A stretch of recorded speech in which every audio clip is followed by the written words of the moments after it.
Good evening. Welcome to our March 15th, 2022 City Council meeting. Time is 7:01 p.m. Meeting is now in session. And Councilwoman Letty Lopez-Viado is absent today. She was not feeling well. Just wanted to let everyone know that, but she's okay. Tonight's invocation will be led by Pastor Tony Rodriguez from Calvary Chapel, New Beginnings, West Covina, and I will lead us in the Pledge of Allegiance. Please stand.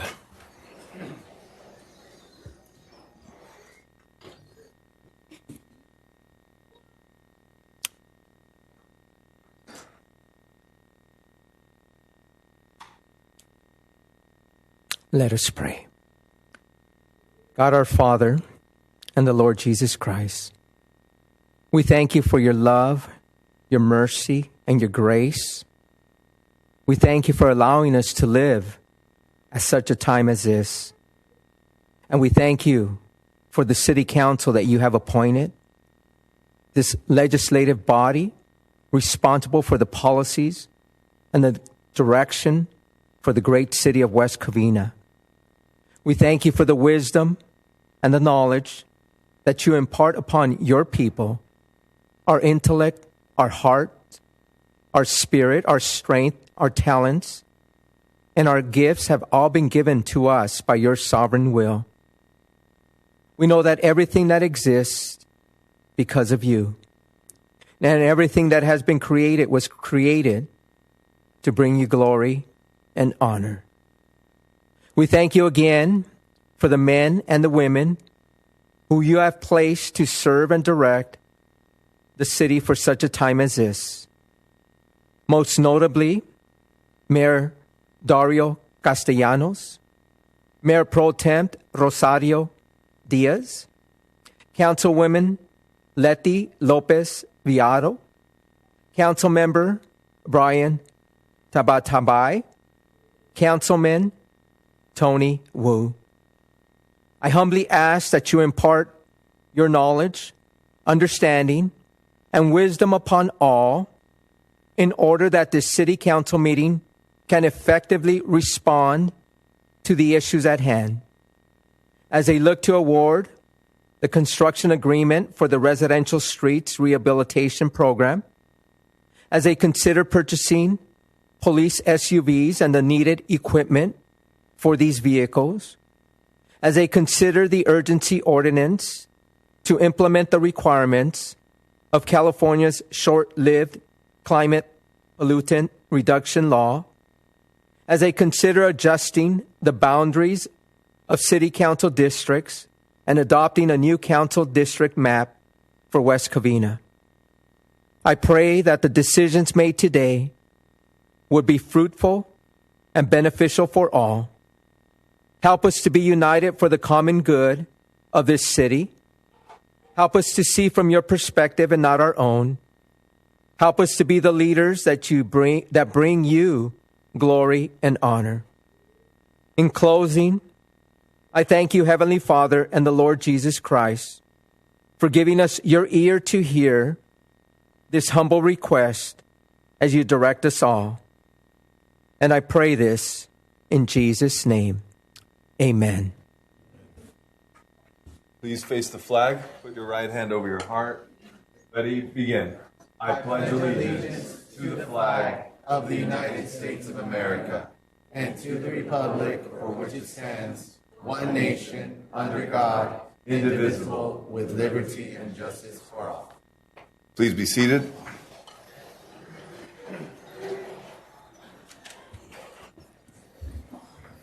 Assistant City Clerk, roll call, please. Good evening, Mayor and Council.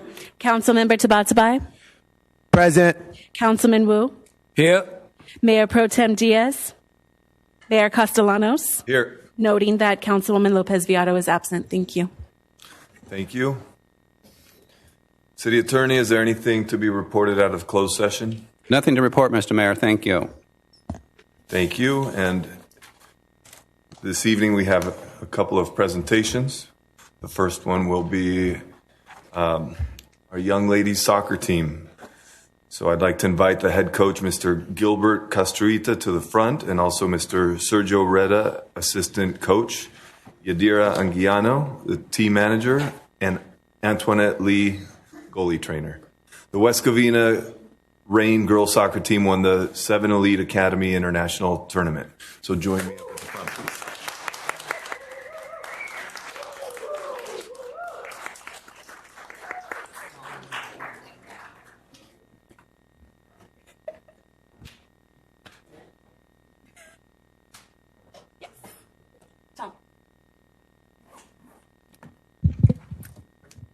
Testing.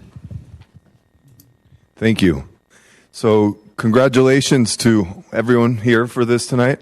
Would you like to give us some background on the team and the tournament and the players and teams and where they came from? I know there was a write-up in the paper, but I'll let you tell us more about it. Hello, everybody. So we started this team 4 years ago. We were a signature team, so there's recreation, there's signature, and there's a club team. We started 4 years ago at the signature. We moved up very quickly up to a silver team now we are, and there's silver, elite, and then gold, and it goes to academy and up all the way up to professional.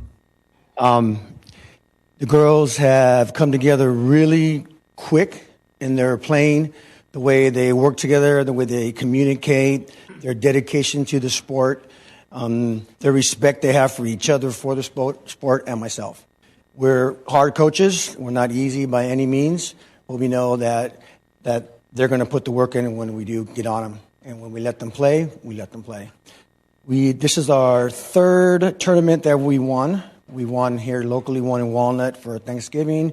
We won a big one, the Nike Arsenal tournament. That was in Upland, I believe it was. That was their tournament. We beat them on their home field. So West Covina, right? We went to Utah this past about a month ago.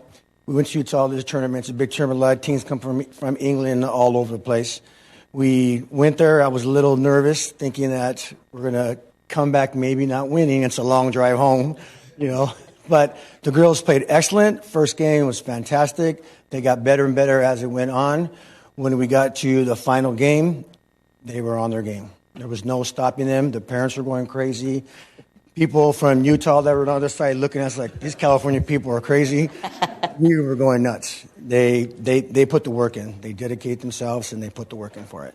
It has nothing to do with me as a coach. I can only provide them like a teacher and what they need to know. It's how they use it is why they're here today. Congratulations, ladies. Way to make West Covina proud. Good job, and congrats on all your hard work. Keep it up. And we have some certificates for them. Let's see. They're right here. And everyone's here, right? Yes. Okay. So what I'll do is... Would you like me to? Yeah, it'd helpful if you hand them to me, please. Yes.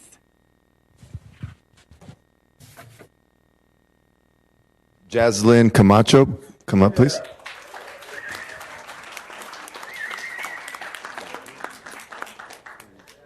And let's see, why don't we have you? Yeah, you could start lining up here, and you could all line up that way.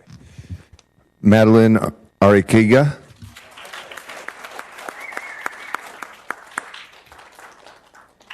Congratulations. Jimena Bautista.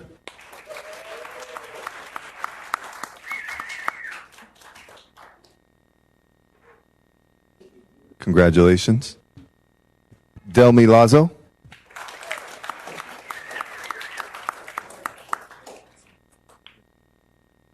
Congratulations. Welcome. Graciela Byard.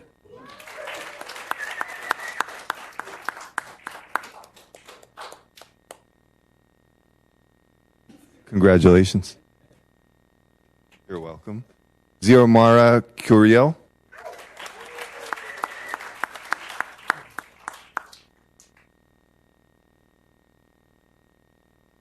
Congratulations. You're welcome. Caitlin Pinati.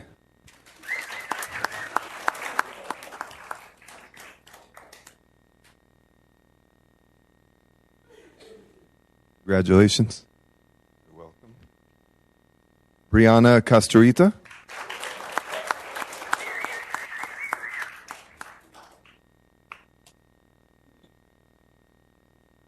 Congratulations. You're welcome. Danielle Tran.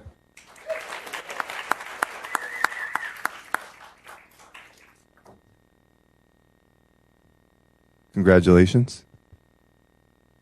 Aria Barola.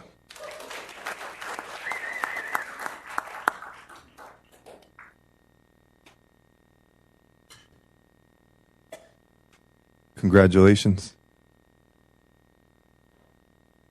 Jolie Segovia. Congratulations. Lindsay Carmona.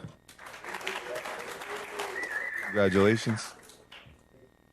Melanie Lopez. Congratulations. Leah Navarro. Congratulations. Phoenix Briseno. Congratulations. Juliana Reda.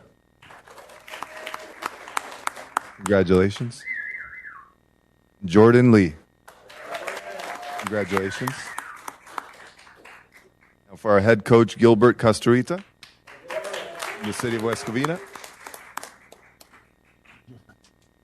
Assistant coach, Sergio Reda. Team manager, Yadira Anguiano. Congratulations. And goalie trainer, Antoine Lee.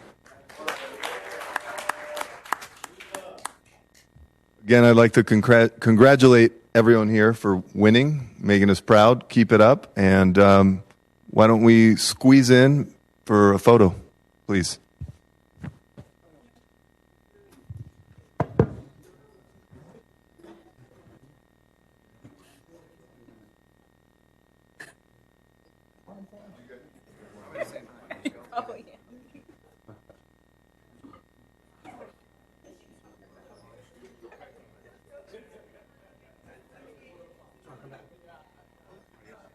I'm so tired.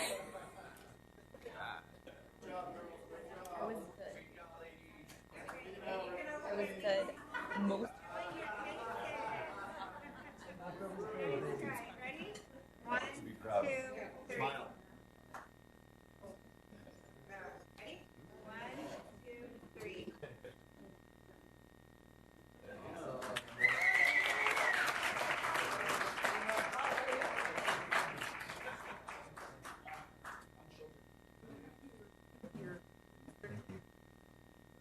Congratulations.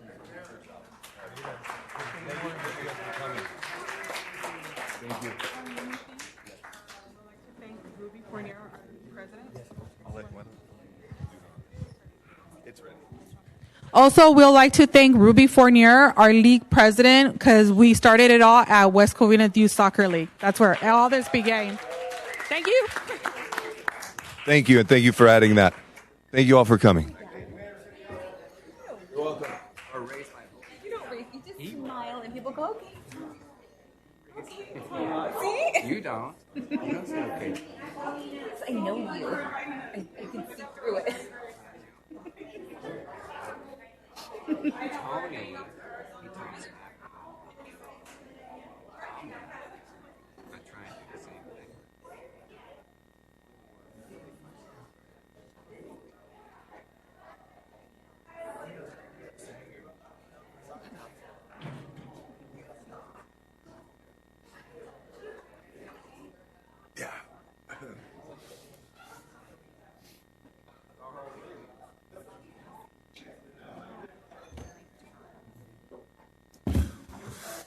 What a joy to see these winners. Thank you again for coming. That brings us to our second presentation of the evening, presentation by the San Gabriel Valley Mosquito and Vector Control District. Would you come up, please? Former Mayor Lloyd Johnson is here from Vector Control. Welcome. Hey, howdy, stranger. Good evening, Council. It's like riding a horse. You know, you can fall off, but you got to get back on. First time I've stood inside this podium for a long time. But good evening, Mayor Castellanos. Evening. Mayor Pro Tem Diaz, Councilman Muro, and Councilmember Tabatabai. It's good here to see you guys again. I'm here for one reason, to remind everybody I am your representative for West Covina to the San Gabriel Valley Vector mosquito, and I want to thank Councilmember Castellanos for reappointing me then for another 4 years. So I'm going to be here for a while. To let everybody know, I'm going to introduce in a second our communication director, Levy's son. He's going to put on the presentation. And just to let everybody know, mosquitoes, we know how they are. This past year, they were terrible. I walk out my backyard and you couldn't sit on my patio because it was so bad. But there's a lot of things as residents we can do to help. But if you have a problem, call. If you don't call, we're not going to know that you have a problem. You can get in touch with one of the council members, and they can get in touch with me, or they can give you my phone number. Each and every one of you can give a resident my phone number if they have a problem, and I'll be willing to take care of it for them. But this time, I want to introduce you to our communication director, Levison, and let him take over the presentation. It's good seeing you guys again. Good to see you. Good evening, Mayor and Council. It's great to actually be back again after so long.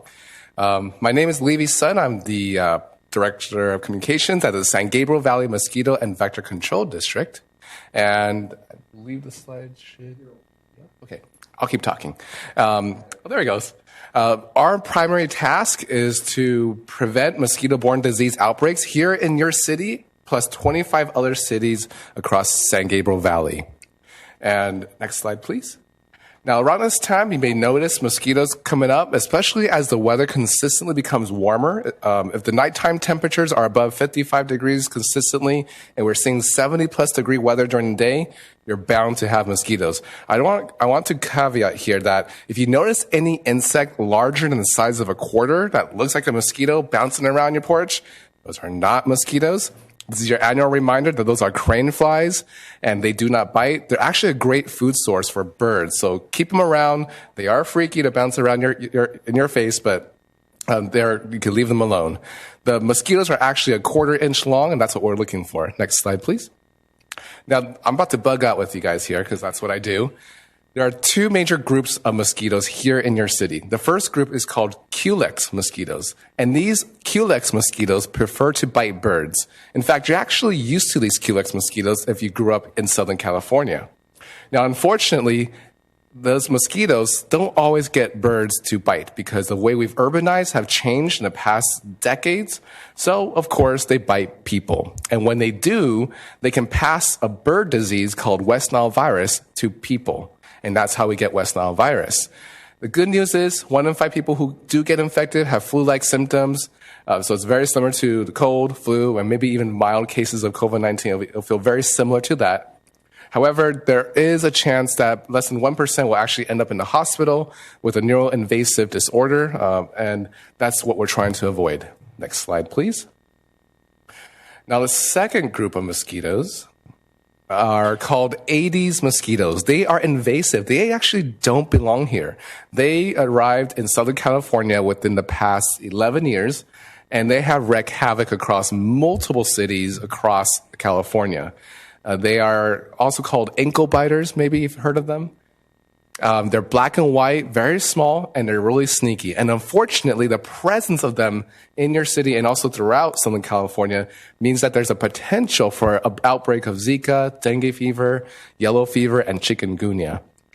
Currently, there has been no confirmed outbreak of these mosquitoes diseases, but we do have mechanisms to detect them. And what makes them different from the native Culex mosquitoes is that they bite all day.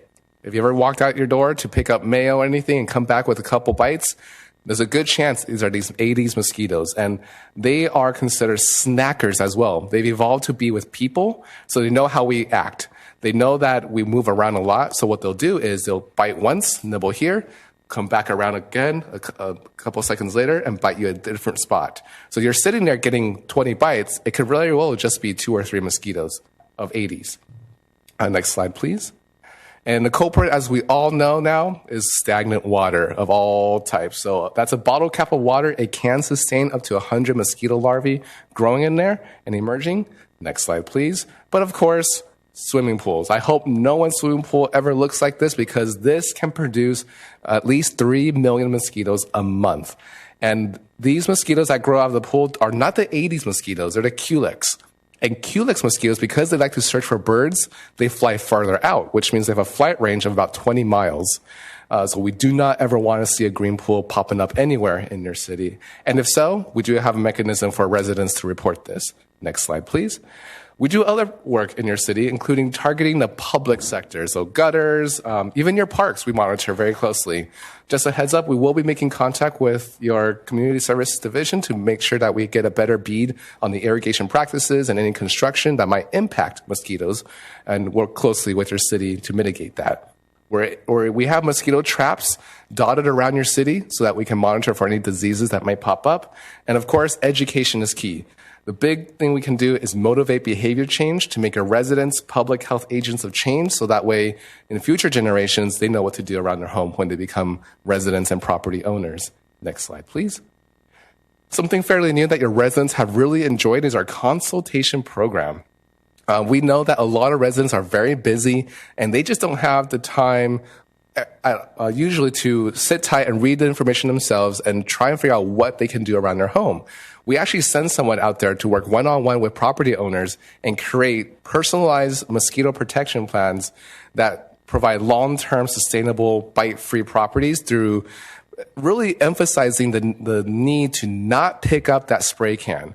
We teach them to do what we do, which is to eliminate the water, wear repellent, but also look for potential sources around their property that might provide safe refuge even for these mosquitoes. We go to a lot of yards, not just in this city, but many cities where the yards look like Jurassic Park. And that dense vegetation provides a lot of humidity, and they actually allow mosquitoes to beat the heat. Mosquitoes are really terrible at regulating their body temperatures, so they seek refuge anywhere where it's shady, and a lot of times it's in our yard. There have been reports that these same Aedes mosquitoes can survive in the Las Vegas desert because people have provided that kind of environment, that lush tropical environment around their homes in Vegas. Next slide, please. And in addition to what we do, you'll hear us a lot of times saying tip, toss, protect. That's our year-round campaign no matter what we're doing. Tip out stagnant water once a week around your home. We say weekly because it takes just 1 week for mosquitoes to go from egg to adult. So if you look at that swimming pool picture there, each week you get a new generation of mosquitoes that pop out, which is also a reason why if there's ever, cross our fingers, never, a mosquito-borne disease outbreak here in your city, we usually have to act very quickly to respond and not wait too long. Because every week we wait is every generation of mosquitoes that are flying out into the neighborhood and exacerbating the outbreak. We also recommend people to toss unused containers. Clutter is a big deal around properties where there's enough clutter, they can hold stagnant water, and protect yourself with repellent. At the end of the day, even with myself, with all the knowledge I have about mosquitoes, I can still get bit by mosquitoes because they're just persistent in our urban environment. Best thing you can do is use repellent. DEET, I'm not a fan of DEET, but I have preferred oil of lemon eucalyptus, also known as PMD, or picaridin. And if you have any neighbors that want to mobilize their block together and act like a neighborhood watch group with us, we have a Bite Back campaign where we actually go through and sweep through everyone's yards to reset that block and teach people how to make their neighborhood more bite-free. And of course, if you see any issues around the public, or if you want a property consultation, make sure you contact us at the number on the screen or by visiting www.sgvmosquito.org. One thing before I want to sign off here is show you this box that we have. It's brand new to our program because we realize that a lot of cities are opening up new events. Unfortunately, I cannot be at every single event, but this box can.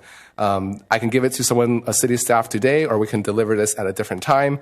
But inside this box is, well, really for what you to do is set this box at a city booth.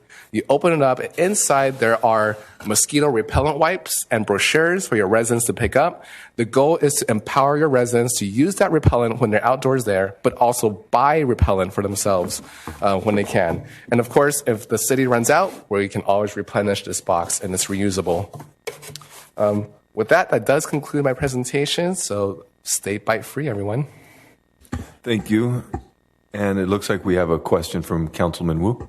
I have two questions. One first question regarding, I remember that 15, 20 years ago, we don't have any mosquito in our neighborhood, okay? And we can open up the window, and the only thing we worry about is flies, okay? Now I think it's outbreak, okay? You walk outside and mosquito all the places. So what happened? Can we do anything to stop this outbreak of a mosquito infestation? That's the first question. Second question is, and I have residents complaining about city have a drone flying around, okay, and to check people's property, but city doesn't have a drone. So I heard about possible is hired by your agency to fly the drone to go to people's backyard to check the swimming pool. Am I right? So these are two questions I have. Absolutely, I can answer those. So the reason for the huge increase in mosquitoes is really because of the black and white Aedes mosquitoes. They've been introduced to trade and travel, and they've been taking over cities at a time. And they were first introduced in 2011. We found them first in the city of El Monte, and they've just been spreading like crazy as they pop up different places. They were originally they came in, we found out, through the ports, through shipments of lucky bamboo, and maybe even some souvenirs that have come in. We have found that people who travel to other countries will bring back souvenirs, and they have eggs actually attached to those souvenirs, and they put them outside in the yard. And those Aedes eggs can survive for years without water, almost like time capsules. So they can be moved around. Also, the practice of spreading plant cuttings is also pervasive in many different cultures and different populations, so that the eggs can spread just by normal practices. So the increase has a lot of the times been these Aedes mosquitoes. And it may not be so much there's a lot more Aedes mosquitoes, is that they bite more aggressively, so it seems like there's a lot more. Yeah, okay, but my understanding, like 10, 20 years ago, because our weather is different than Asia, tropical, so supposedly they cannot survive in our environment. So why? And that's a great point. We're supposed to be, and I say supposed to be, a Mediterranean climate here. These Aedes mosquitoes are tropical. They come from tropical areas.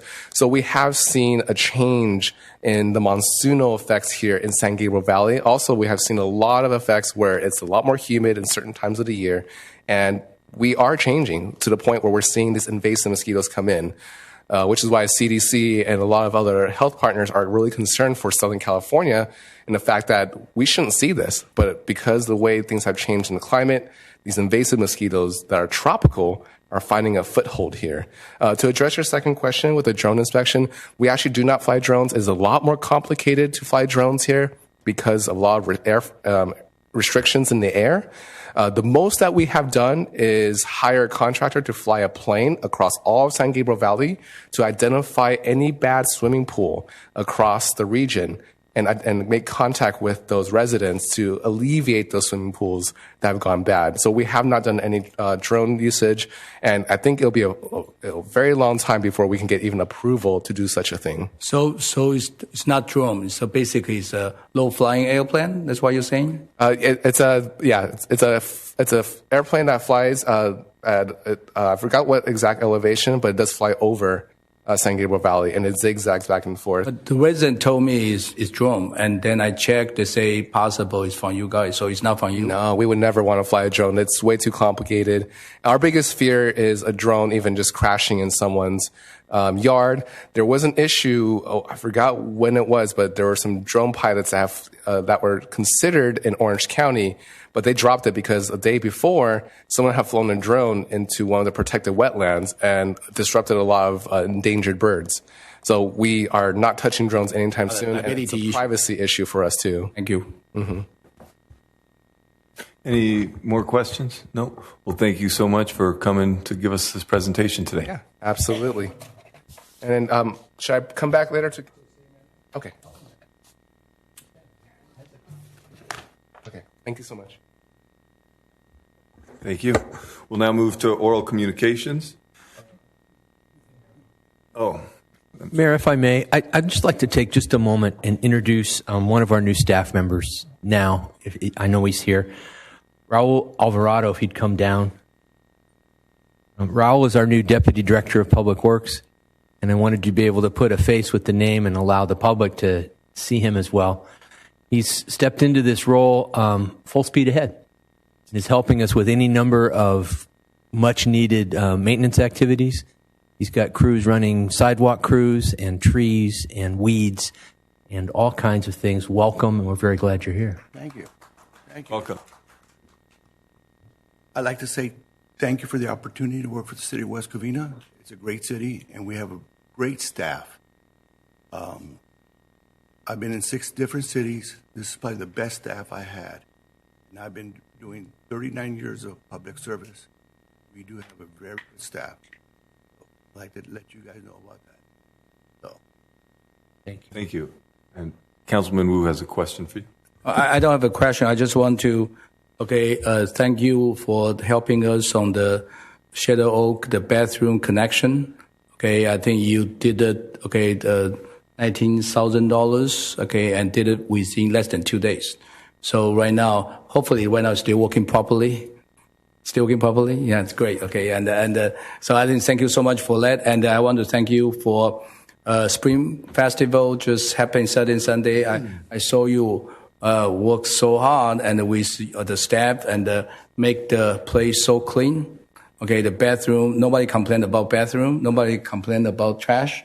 Okay, and I saw him and Steve, and all our city yard staff, working and driving and cleaning all the trash. So you don't even see trash can is ooze out. You see always empty. So again, I want to thank you for that. And I want to thank you. I saw you try to fix the, and the work group, and park for the water issue. That have been 3-4 years, never been fixed. Right now, you're trying to fix at least the water won't continue going into the field, become a swamp, become a mosquito infestation. Yeah. Right now, it look like dry out, so people can use the field. So thank you for you to put that together. So I think that is what we need to fix the city step by step, with the park and the street. And I saw you with your staff fixing the sidewalk of Restaurant Row, in front of the old hotel, and restaurant, the LA Fitness in front. Now it's very clean.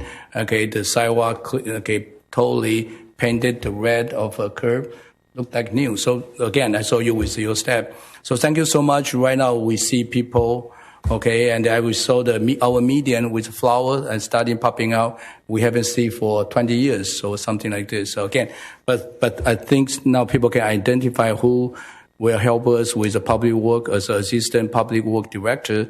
But thank you so much for helping the city. And we just want a clean and proud city, and our residents deserve something that, they invest in. But thank you so much. Welcome, Raul. And how long you been with us? 3 months? tomorrow will be 3 months. Tomorrow will be 3 months. Okay. Time will fly quick. So, but thank you so much. Appreciate it. Thank you. We also have some comments from Mayor Pro Tem Diaz. Thank you, Mayor Castellanos. I just want to welcome you, and I can see that there's a lot of good things happening already, and I know that the crew is probably very happy to have you on board. So I just wanted to welcome you and thank you for what you've done so far, and I'm sure there's many more things that you're going to be doing for us. Thank you. Like I said, we have a great crew. Thank you. Well, thank you for coming up here to say hello to us and to tell the community about yourself. Thank you. No problem.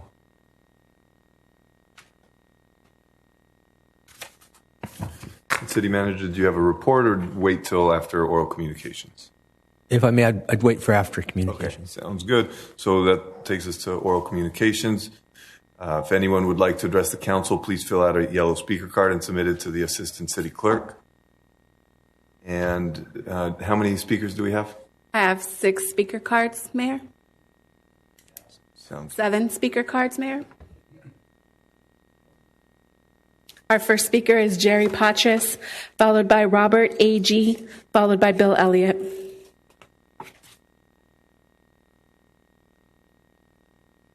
Good evening, Jerry Patras, West Covina resident, District 2. I have a couple of questions regarding urgency ordinance that's on your agenda that you're approving tonight. They're just questions. In the definition section, and I actually read this. I know you did too. In the definition section, it says remote monitoring, the implementation and use by city only of the Internet of Things, IoT, and or wireless electronic devices to visualize the contents of blue containers, green containers, and black containers for purpose of identifying the quantity of materials in containers, level of fill, and or presence of prohibited container contaminants. I love definitions, don't you? Anyway, blue green, black, and containers are discussed throughout the entire ordinance. And I understand this ordinance is being written because of the state. I don't need that explained to me. That's not my questions. I know that we're all going to change. That's not my question. Here's where my question comes. Remote monitoring is discussed in the commercial section, business section. So my assumption is remote monitoring applies to business. My question is, what is the likelihood remote monitoring could be or will be expanded to include residential generators? We're called generators or subscribers. Both the state law and the city ordinance specify reporting requirements and timelines. I used to work with this kind of stuff. I get it. Reporting requirements can become very detailed and very time-consuming. I get that. My question is, does the city anticipate having to hire additional staff or a specialized consultant, or will Athens handle all of the reporting requirements and provide the reports to the city? And if so, the city's picking up that. How do we pay for it? Thank you. Thank you. Next speaker. Robert Agee, followed by Bill Elliott, followed by Elsie Messman. Good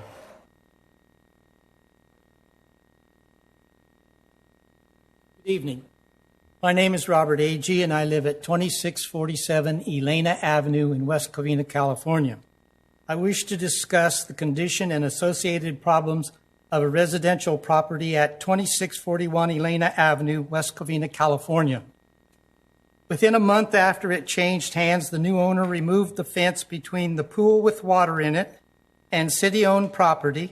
The fence was stored on the side yard for 2 years in spite of complaints to ordinance enforcement. Then it was returned to the area of its original location and leaned against the stub wall with a couch pushed against it for another year before it was reinstalled in the holes of its original location. Subsequently, there have been problems with trash, landscape maintenance, loud, angry verbal disputes between the owner and workmen demanding payment, sometimes resulting in the police being called. Also, unpermitted construction demolition took place until a stop work order was issued. All of the rear walls in the house have been removed except the master bedroom and bath. They have been missing for years. A fireplace was removed from the front of the house and replaced with a temporary patch in the roofing and front wall. Foundations were poured and steel framework erected. This list is much too long for me to complete in the time that I'm allotted. But to be short, the house is a mess and has been for 6 years. What bothers us most is we have complained with little response as far as getting it resolved. Okay, there have been multiple complaints from many people to the ordinance enforcement, which over time has been 4 different officers. The planning department, building department, the city council, city manager, who have referred it back to ordinance enforcement, and nothing happens. Ordinance enforcement advised in July of 2021 that permit fees have been paid and a permit would be issued the following week. I was pleased. Unfortunately, in August, nothing had happened. I was told at that time there was a correction needed on the plans and the permit would be coming soon. In September, you blocked my emails and calls.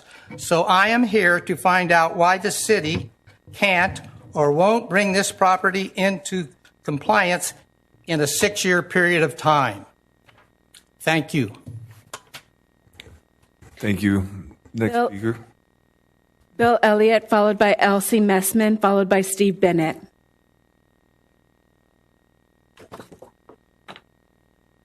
Good evening, City Council. Bill Elliott. I met Raul recently, and he is definitely a positive addition to the city. I can tell he's very knowledgeable. I can tell he brings a wealth of experience to the city, and I'm happy to have him here. I think it's going to be a great improvement, and welcome Raul. The Spring Festival was a big success. Really enjoyed being up there. And there were a lot of happy faces there, a lot of kids having fun. Out of all the people I saw enjoying themselves, though, I really don't think there was even one person that was enjoying themselves more than Tony Wu. He was dancing with one of the assistant city managers, and his energy level is really high, and it was really great to see him up there. A lot of people thanking him, too, for the festival. Spontaneously just coming up and, showing gratitude that it was such a great event, such a positive thing. I'm so glad they brought the carnival rides, because without the carnival rides, it wouldn't have been a festival. It really wouldn't have had the same vibe, the same feel, and I think that was a great addition. And I understand the city staff put this together in only 6 weeks. It's really amazing something so positive got done in only 6 weeks, and it sets a nice standard for us in the future for West Covina and our Spring Festival, our annual festival. And so I really want to congratulate the city and the staff. I saw a lot of maintenance workers up there working really hard for the entire festival both days. We went both days. We didn't spend the entire time there both days, but we were there both days, and it was a lot of fun. I think one critique is that we have to figure out some better plan for the parking. Parking left a lot to be desired, and I think that we're on the right track with it, the shuttles and everything, but maybe we needed to add one shuttle going and one shuttle leaving at the same time to the same location, because I think there were people waiting. I saw completely full buses arriving, and that kind of tells me people were waiting to get on the bus, that there wasn't room for them to ride. So if they had to wait a full 30-minute ride to the Sportsplex and then back for the bus to come pick them up, that's an hour wait. So I think we can do better. But all in all, it was really great. I don't know what it was about the Mr. Twisty Potato booth, but we watched Cold Duck for the solid over 2-hour set. And that line never got below 25 people in line the entire concert. And, other booths had modest success, but they were really rolling all evening, at least Sunday they were. And what an interesting product. I don't know if you saw it or not, but it was the twisty potato going up the stick. And it's basically a giant French fry. But, it's fair food, and it worked. And I just want to congratulate the city staff and the city council having the vision to establish this kind of community festival for the Fairplex, not the Fairplex, but the Sportsplex, to bring us such a great light. We met some people there. My wife actually made a mistake. She bought me an unlimited rides ticket, and I'm not getting on any of those rides. Maybe the slide, but so I did all that as a kid. I had no desire to get on it. So we had these two $25 unlimited tickets, and we decided to give them away. And so we watched, people up at the stand there. It looked like this one family. They only bought several tickets, and it's 4 tickets per ride. And they looked like maybe they're going to have a short evening. And we walked up and we gave them the tickets, and they were kind of blown away. And we're like, hey, enjoy it and everything. And I said, hey, are you from West Covina? They go, no, Pomona. I go, give me those tickets back. But we had a great time, and thank you again, everybody. Thank you.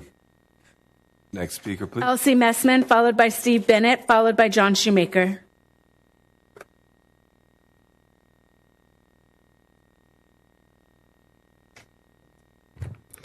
Good evening, everybody. My name is Elsie Messman. I'm glad to hear the festival was a success, as there hasn't been much success in West Covina lately. You will only unite the city if the council starts listening to the people, but it's very obvious this council decided that the city should do a 4-to-1 vote before residents can speak. There are very few examples. To example of what we're worried about, what happened to Simpoli? And what about the health department? The residents want to know, and nobody's telling us anything. What happened to Amazon? Okay? And selling the maintenance yard, so where is the maintenance department moving to? Nobody knows.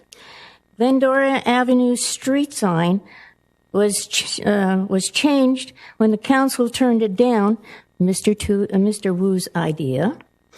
Glendora Park, Councilman Wu's idea, which failed, and now he has given this to our Mayor Pro Tem to see what she can do. The Shadow Oak restrooms was not hooked up to the main sewer line, making the city look like fools. Again, and now we're called Waste West Covina, not West Covina. Councilman Wu, you should finish the job before you have thumbs up, because a lot of your ideas don't fly. At one of the meetings, our city attorney stated that the city won a lawsuit. But what this attorney doesn't tell us is how many lawsuits the city has lost. And that would be nice to find out. We need the city council and staff to stop destroying our city. Potholes in the city streets need to be repaired. Graffiti should be removed and painted the same color. Curbs need to be painted red, green, and yellow. Bus stops should have shelters so residents don't have to sit on the cement and hide under a tree for shade from the sun. And yes, I don't vote, but at least I can proudly say that I have the same last name for 51 years. And secondly, it really is none of the business of Councilwoman Mayor Pro Tem's husband business telling him what I do, when I go, or what I attend. I don't report to him. I never have, and I never will. Okay, the city manager has served as city manager for 6 communities. What that should tell you was something, but he was put into the office and agreed to council does whatever they want because he wants to be a resident of West Covina. How many cities have 2 assistant managers? We are paying top-level employees. Does he know what he's doing? I don't think so. So I think you better start checking a little closer. Thank you. Next Steve speaker, Bennett. please. Excuse me, Mayor, sorry. Go ahead. Steve Bennett, followed by John Shoemaker, followed by Bill Robinson.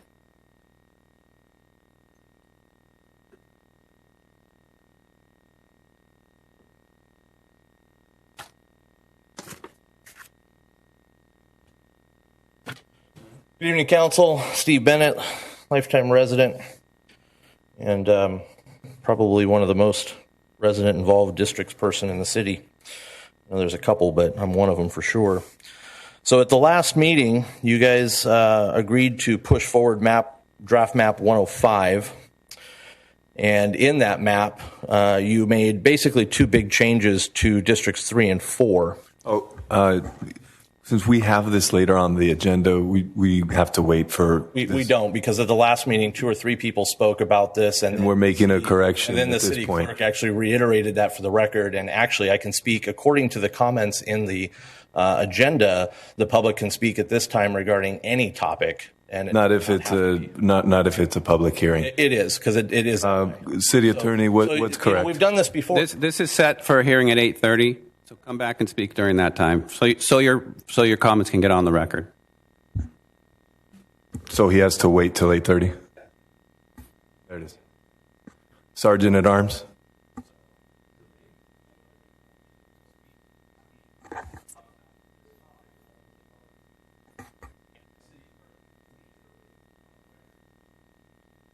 We're correcting that today, yes. No, it's that it was missed last time. And you're still going to have your opportunity.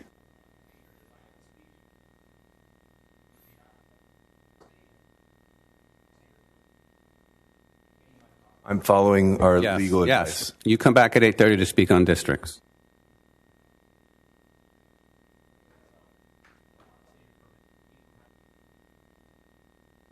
Thank you. Please don't disrupt. Ms. Messman, please don't disrupt. Please. No, I'm going to follow our city attorney's advice.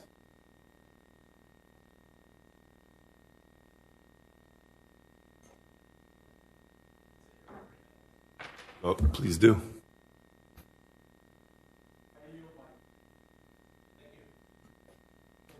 Mr. Shoemaker, please don't yell out from the back.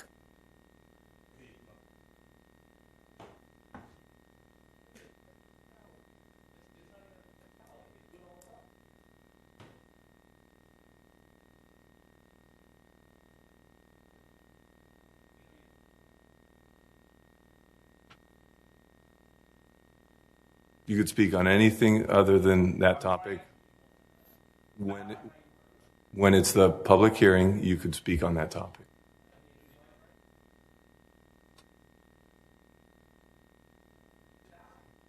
It's not a dialogue. Go ahead. The mic's yours.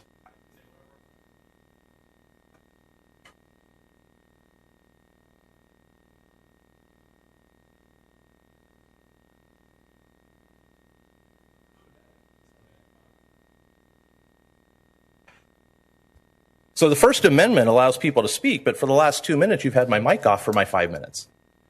The First Amendment allows residents to speak to the council, which you're violating, even though the attorney says that I can't speak at a public hearing in public comment, which is customary and happened at the last meeting. You are preventing me from my First Amendment rights to speak at this time. You're preventing a member of the residency of this city, a constituent, from talking about a topic in this when it's customary to speak at public comment all the time. So I would like the city attorney to cite where it states that you cannot speak at public comment regarding a public hearing, because he's pulled this only on me twice now, not other residents. Just like when you cut it to 3 minutes when Herman and here, only because they're here, and then it's to 5 minutes when they're not here. That's a violation too. That's not letting residents or the public speak at public comment. That is not what public comment is about.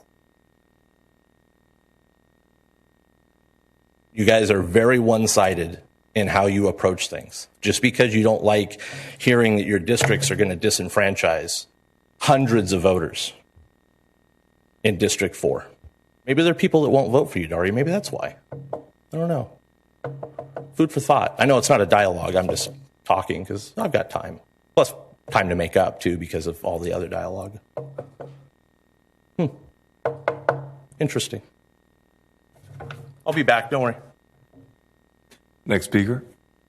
Mayor, I would like to apologize for the last council meeting. That was my fault for not having the speakers speak during the public hearing, and I take responsibility for that. That's okay. We corrected it today. Our next speaker is John Shoemaker, followed by Bill Robinson, followed by Tanya Lamone.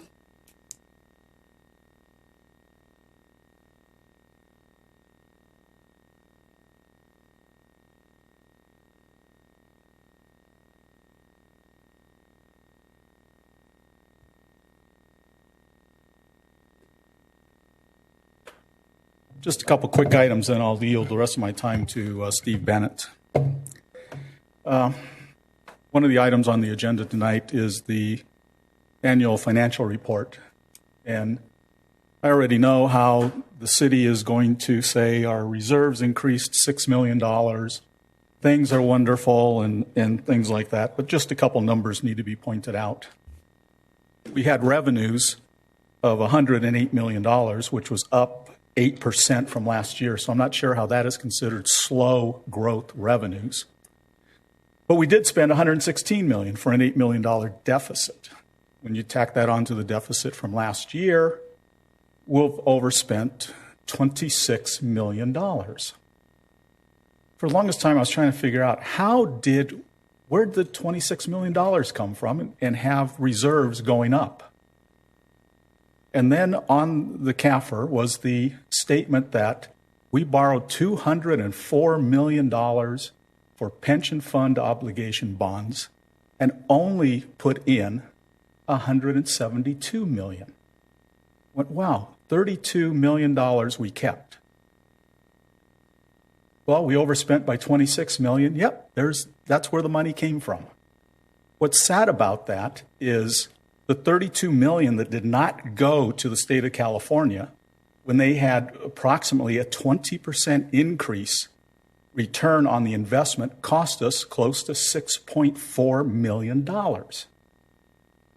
Not only that, we paid interest on the 32 million. So that was approximately another 1.1 million. So $7.5 million just magically disappeared. I don't know how that's considered good financial stewardship, because it's far from it. So those are the things. I know you're going to gloss over them and things like that, but as I said, I yield the rest of my time to Steve Bennett.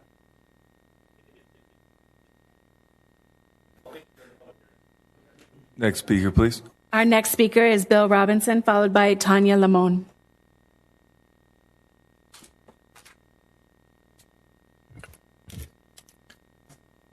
Good evening. A friend of mine who lives on Aroma Drive is too busy to talk to you folks on Tuesday nights, so he wants me to ask the city manager or treasurer 2 questions.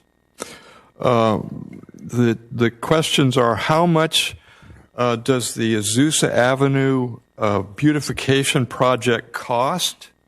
You know, between Merced and Cameron, and is the cost paid by the city from federal, state, county, or city funds, and what proportion of the costs of the project are paid by those 4 entities? He just wants to know. Okay, subject number 2, my subject. The official propaganda for 2 years has pushed fear on the world's population hysterically, like Jim Jones, the Jonestown cult. Study the Stockholm Syndrome to discover how bad propaganda affects and cripples people. Foolish mask mandates mean obedience to the emperor, and these mandates may be re-implemented on the population for any excuse the government wants to dream up after the election. People do not think it's likely for a fake pandemic to be sold to a global public in a pre-planned and coordinated fashion in order to advance a certain agenda. The genetic agent, the vax, doesn't work. Doesn't stop you from getting the COVID disease. Emergency use authorized. We do not need to worry about nanotechnology, the nanolipid envelope, and long lists of jab side effects. These are genuine worries. We don't know what's in the jab, the details of the genetic therapy, and the cult of child sacrifices. They want to give this to children. Revoking the emergency rules, including medical tyranny, must end as the democide finally is coming to a halt. The COVID official fake media has presented fraudulent fake news, and we need to turn away from fear-mongering. There's no reason to fear except for the government policies that implemented the bad approach. Vaccine adverse event reporting, government data shows that the experimental COVID vax is not safe or effective and compromises one's natural immunity with spike protein contamination. Natural law, according to the Nuremberg Code, requires people be notified. They never were to the supposed experimental nature of the campaign. For example, the jabbed people had to be jabbed to protect their jobs. That's coercion. We have never used this genetic technology before. There is data that shows that the jab messes up your natural immune system, triggers a large variety of autoimmune diseases, medium and long term. We have never used propylene glycol that is in the jab. 70% of the people are allergic to this agent, possibly causing anaphylactic shock. Previous lab research animals didn't survive. Vax testing due to antibody-dependent enhancement, also called pathogenic priming. Programming the RNA, which fits into one's body ACE2 pathways, is risky with transfection possibilities. What is transfection? Ribonucleic acid is a nucleic acid that is used in the process of protein synthesis inside a cell. RNA transfection inserts RNA from one cell into a different cell. This procedure is often used in gene therapy to treat diseases. RNA transfection relies on a nanolipid carrier, microinjection, or electricity to insert a small piece of RNA into a target cell. The nanolipid technology does not alert the cell's immune system. Our next speaker is Tanya Limon.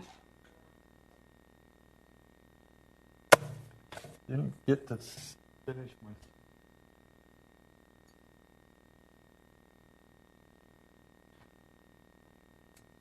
Good evening, Council. I'm mostly here tonight just to extend my thanks for your help with facilitating the investigation into what happened to my children. I'm sorry to hear all of the negative comments. I knew tonight was going to be interesting because of the festival over the weekend, but I'm glad to hear it was a success. I'm sorry that I missed it. My daughter and her West Covina softball sisters for the varsity team were taking second place in the Santa Fe tournament. They did very well, so we had to miss it. But again, I wanted to extend my thanks and also to commend Chief Bell and his detectives. They have reinstilled my confidence in our police department. They worked very diligently to address all of my concerns and all of my, the matters at hand and everything.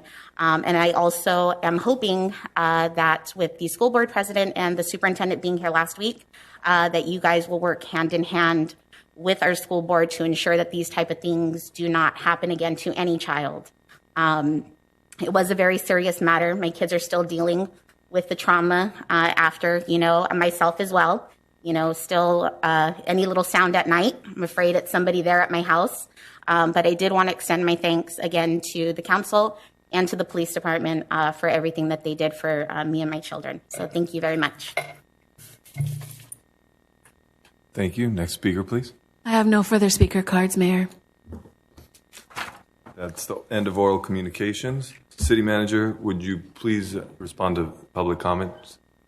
Good evening, Mayor and Council, and members of the public. I'll try to briefly respond to some of the questions that were raised tonight. Jerry Poulters asked about the urgency ordinance and the requirements of state law pertaining to SB 1383. We are still in the final stages of figuring out how the city will comply with that. We do know that the most cost-effective approach for compliance will probably require in the monitoring route review. We are finishing the contract to shift those responsibilities to Athens, and that will be presented to the City Council at a council meeting in April. If we're able to get it done, I'll have it on your first meeting in April agenda. We do know that this is going to come at some cost, and in so doing, we're trying to keep the monthly charges to the ratepayers. All of us put our cans at the curb once a week, but we want to keep those monthly charges to an absolute minimum. So we're working closely and negotiating the exact terms of that contract with Athens actively right now. Mr. AG had some questions about a code enforcement matter, and I will follow up with our code enforcement manager tomorrow and get back to him with some concrete answers in terms of status on those questions of the trash and the landscape maintenance and the demolition work without permits, et cetera. I'll respond to him directly tomorrow about those things. Mr. Elliott, thank you for the compliments about the Spring Festival. I share those, and special kudos. We had kind of a team approach to this, and in terms of the community groups that gave of their time and their talent. We're very grateful for that. I think the city team did its part, and I'd like to especially thank our assistant city manager, Roxanne Lammer. I thought she really proved to be a real rock star in making that event happen for us. It was surely a bright spot. Elsie Metzpit expressed a lot of opinions. I'm not sure I heard a question there about any aspect of city services, but I'm happy to share anything that she wants to know about. I just didn't capture that. Mr. Bennett, I hope, speaks at the public hearing. We, by state law, had to schedule that for a time certain, which is 8:30 tonight, and so his comments will be most welcome at 8:30. Mr. Shoemaker asked about the annual comprehensive financial report. We used to call that the CAFR, and the GASB board has renamed it because they thought that term was offensive. This report, and it's on your agenda tonight, is really, truly city management's representation about the finances of the city.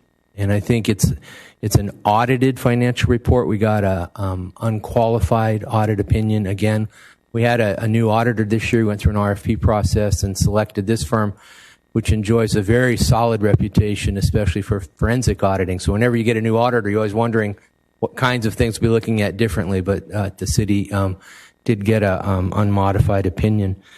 I think it's important to note that the city had a pretty good year for the fiscal year just ended. The city's largest revenue source, which is property taxes, increased last year by some $2.7 million due to a lot of property sales and the corresponding increase in assessed valuation. Last year, sales tax increased by some $3.8 million.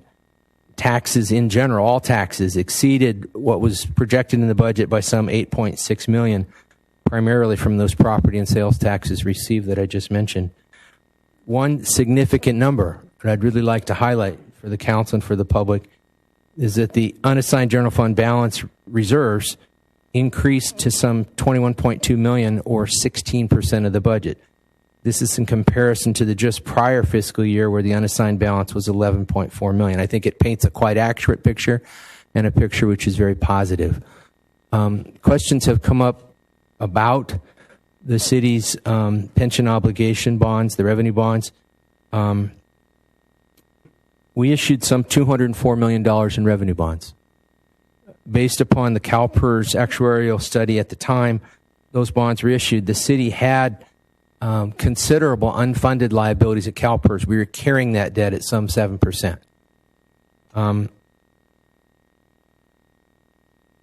You could think of it like a mortgage obligation. The city was going to make those payments regardless to CalPERS at 7%.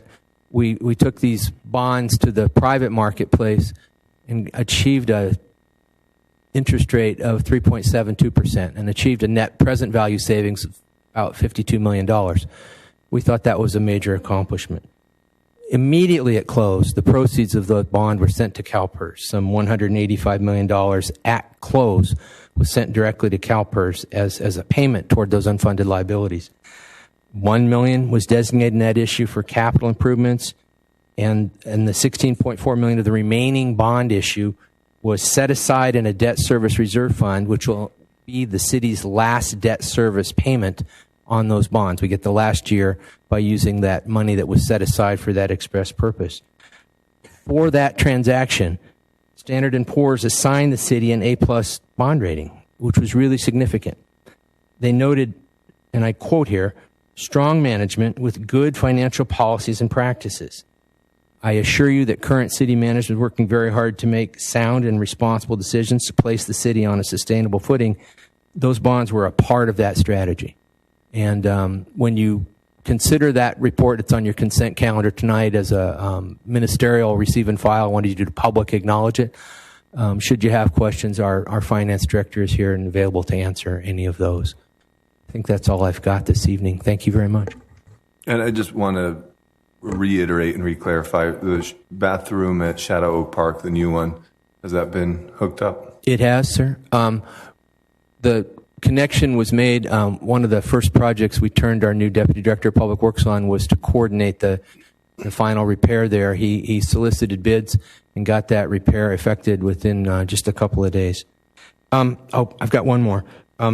Mr. Robinson asked about the contract with the San Gabriel Valley Conservation Corps. That is a project that was approved by council publicly for $1.5 million. We're using the Federal Recovery Act monies to pay for those improvements. And it's a jobs training program. We think we're getting some good results. We're starting to see some plants in the ground. We're pretty excited about that. Thank you for that clarification. Councilman Wu. Thank you so much, Mr. Mayor.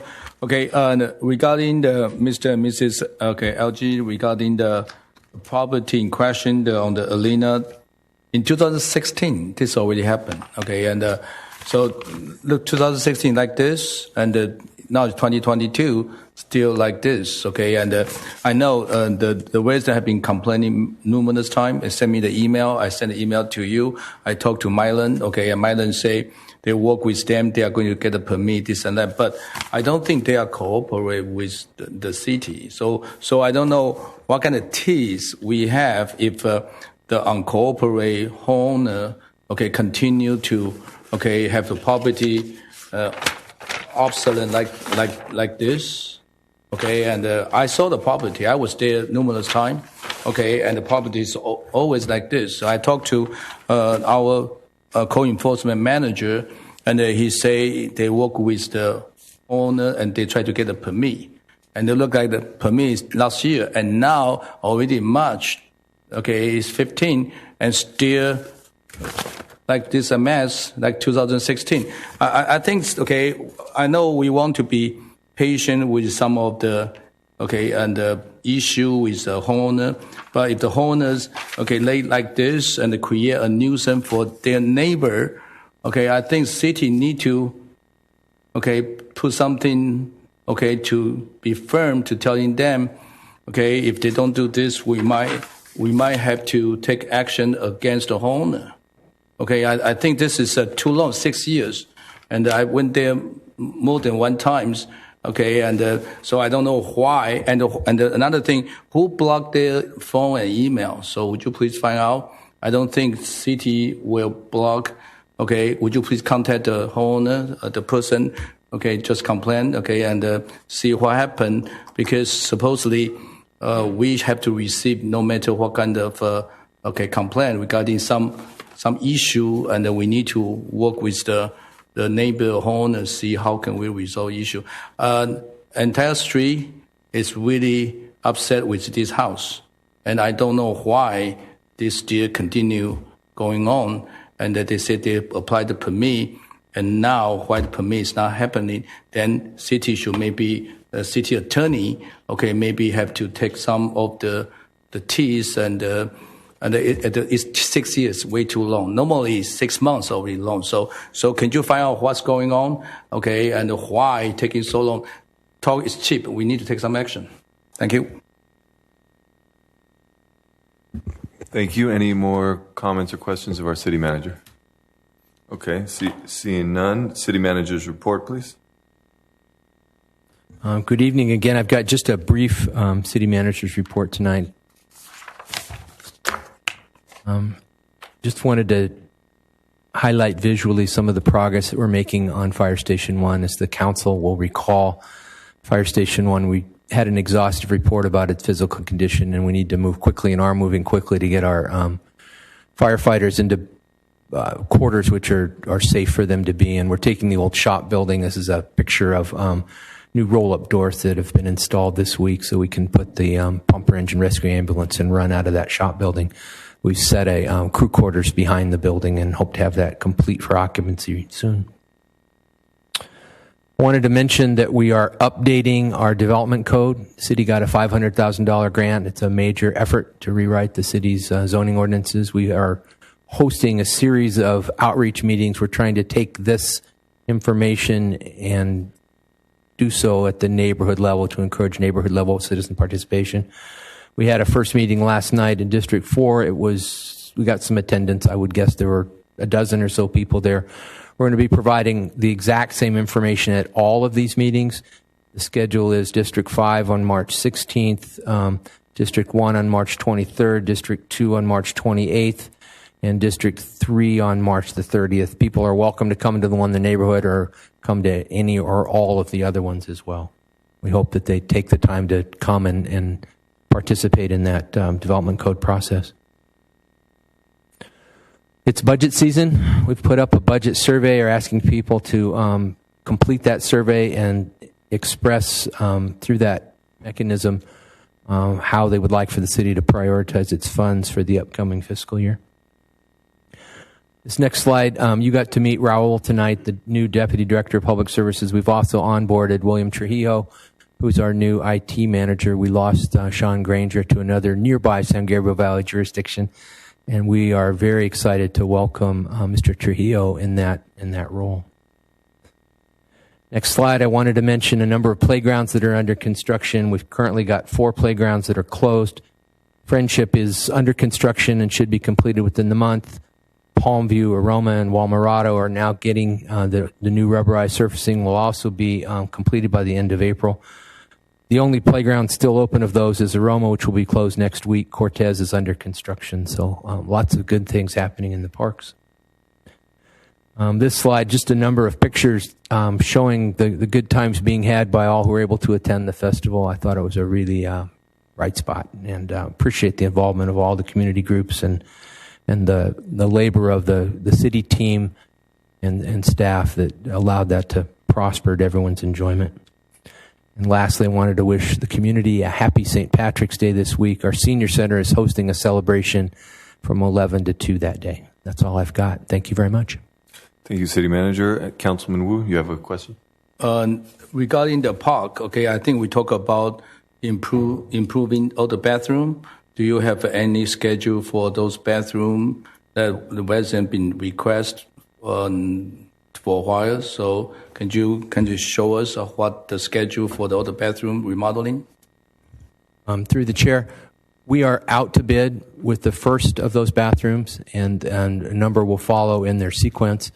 We're going to be bringing those for award of bid to City Council very shortly. I didn't bring the exact dates with me this evening, but those are in plans and specification and out to bid, and will be coming to you for award and then construction. Councilman Tabatabai. Yes, thank you, Mayor. So I had a question regarding Palmview Park. I believe when Sunset Field was sold, there was money placed aside, and one of the proposals was to purchase. There were 3 homes around Palmview. One was purchased, and I believe second one has come up for sale.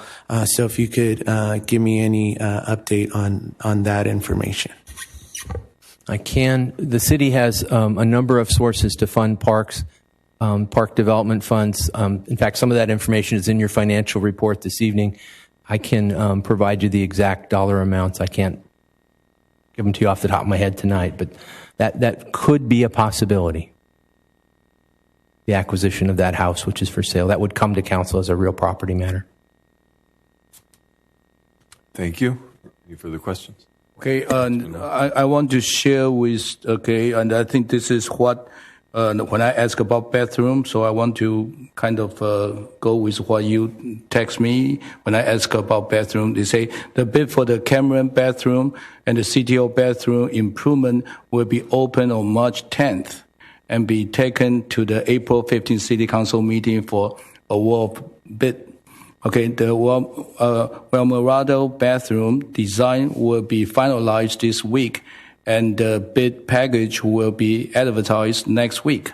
We anticipate opening the Walmarado bid the first week of April. The award bid will be scheduled for the May 3rd City Council meeting. So I just want to echo on your job. Thank you very much. Okay, so we already have some schedule. Thank you. Thank you. Any more questions? That concludes our city manager's report and takes us to the consent calendar. Council, is there anything you would like to pull from the consent calendar? Looks like none. So the consent calendar in its entirety, do I have a motion to approve the consent calendar items 1 through 6? I'll move to approve. Do I have a second? I'll second. Roll call, please. Can I confirm who the second? I did. I beat them all to it. Thank you. Thank you, Mayor. I have a motion by Mayor Pro Tem Diaz and a second by Mayor Castellanos to approve the consent calendar, items 1 through 6. Before I take call, I need to read in the title of it, the ordinance. For item number 6, urgency ordinance number, urgency ordinance number 29. Let me start over. Urgency Ordinance Number 2494, an urgency ordinance of the City Council of the City of West Covina, California, adding a new Article 4, Mandatory Organic Waste Disposal Reduction, to Chapter 12, Garbage and Rubbish Collection, adding a new Article 51, Model Water Efficient Landscaping Ordinance, to Chapter 7, Buildings and Building Regulations, and adding a new Section 2-336 SB 1383 Procurement Requirements to Subdivision 2 Purchasing System of Article 7 Purchases and Sales of Chapter 2 Administration of the West Covina Municipal Code to implement the requirements of Senate Bill 1383. I just want to confirm my Roman numerals really quick.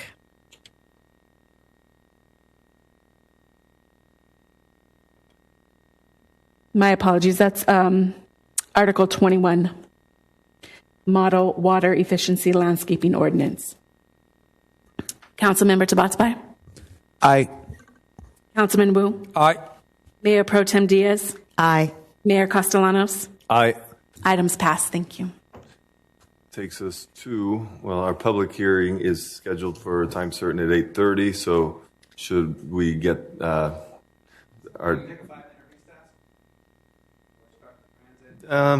Would that be, let's hear from who's going to present the transit. Would that be feasible to get it started and pause within a few minutes, or would that be problematic? Mayor, if I may, they have a presentation that's going to be around 10 to 15 minutes. Okay, then let's take a short recess and we'll start at 8:30. Mics are back on. Mike. The time is 8:30, and we are required by state law to hold a public hearing regarding the consideration of ordinance of the City Council of the City of West Covina, adjusting the boundaries of City Council districts and adopting a new council district map. We have a presentation. Thank you, Mayor. Doug Johnson is going to present the presentation tonight. Thank you, Doug. Good evening. I'm Doug Johnson. I'm president of National Demographics, and it's my pleasure to be back here. It's been a while, but it's always good to be back in West Covina. Let me see if I can do this correctly. Let's see, I drag it over and then make it bigger. Hey, look at that. I did it. Okay. So, again, this is hearing number 4, and in this series of hearings, it's largely set up by state law. Tonight's agenda is to just briefly review things, have the council and public review the draft map, and then to ideally introduce the ordinance this evening. Just as a reminder, at the March 1st meeting, there was a hearing, and the council went through a bunch of draft maps and selected map 105. So that's the map that I'll focus on this evening. At this point, many of the council and residents could probably recite this slide from memory because we've been talking about it at every hearing, but just to briefly review it, the rules for the lines are, number 1, federal requirements of equal population, compliance with the Federal Voting Rights Act, and avoiding racial gerrymandering. And then new in 2020, we have the State Fair Maps Act, which dictates in priority order that the districts must be geographically contiguous, avoid dividing neighborhoods and communities of interest to the degree possible, follow easily identifiable boundaries like rivers, major roads, things like that to the degree possible, and compact to the degree possible. The state law also prohibits the drawing of any lines to favor or discriminate against a political party. So those two sets are your federal and state requirements. And then once you have a map that meets all of those, other traditional principles that can come into play are things like minimizing the number of voters shifted from one election year to another, respecting the voters' choices in terms of avoiding pairing council members so that re-election decisions are left up to the voters rather than dictated by the lines, to to a very small degree, you can consider future population growth within that federal population range. And then the last traditional principle, and again, these are goals, these are not requirements in this third column, is to preserve the core of existing districts so that voters that work together in the last election can continue to work together in the next election and won't be divided up. So those are the criteria that the council and public have been looking at throughout this process. And this is map 105. This is a map selected by the council at the last hearing and now up for, again, review and consideration and possible introduction of the ordinance this evening.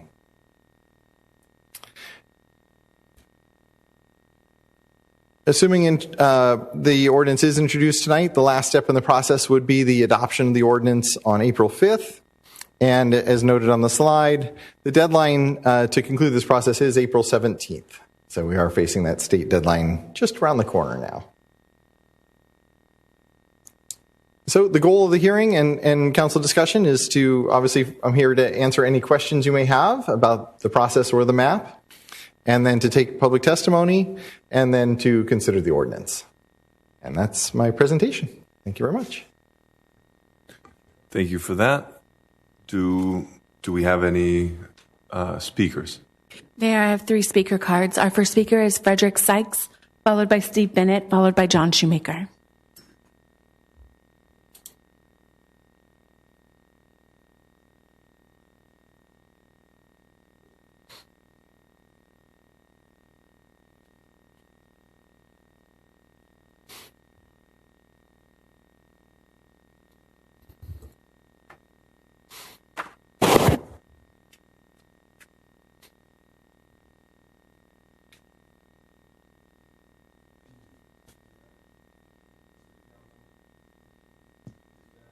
Members of the audience, I am Frederick Sykes, a retired LA County Deputy Sheriff, 44-year resident, and former mayor of our city.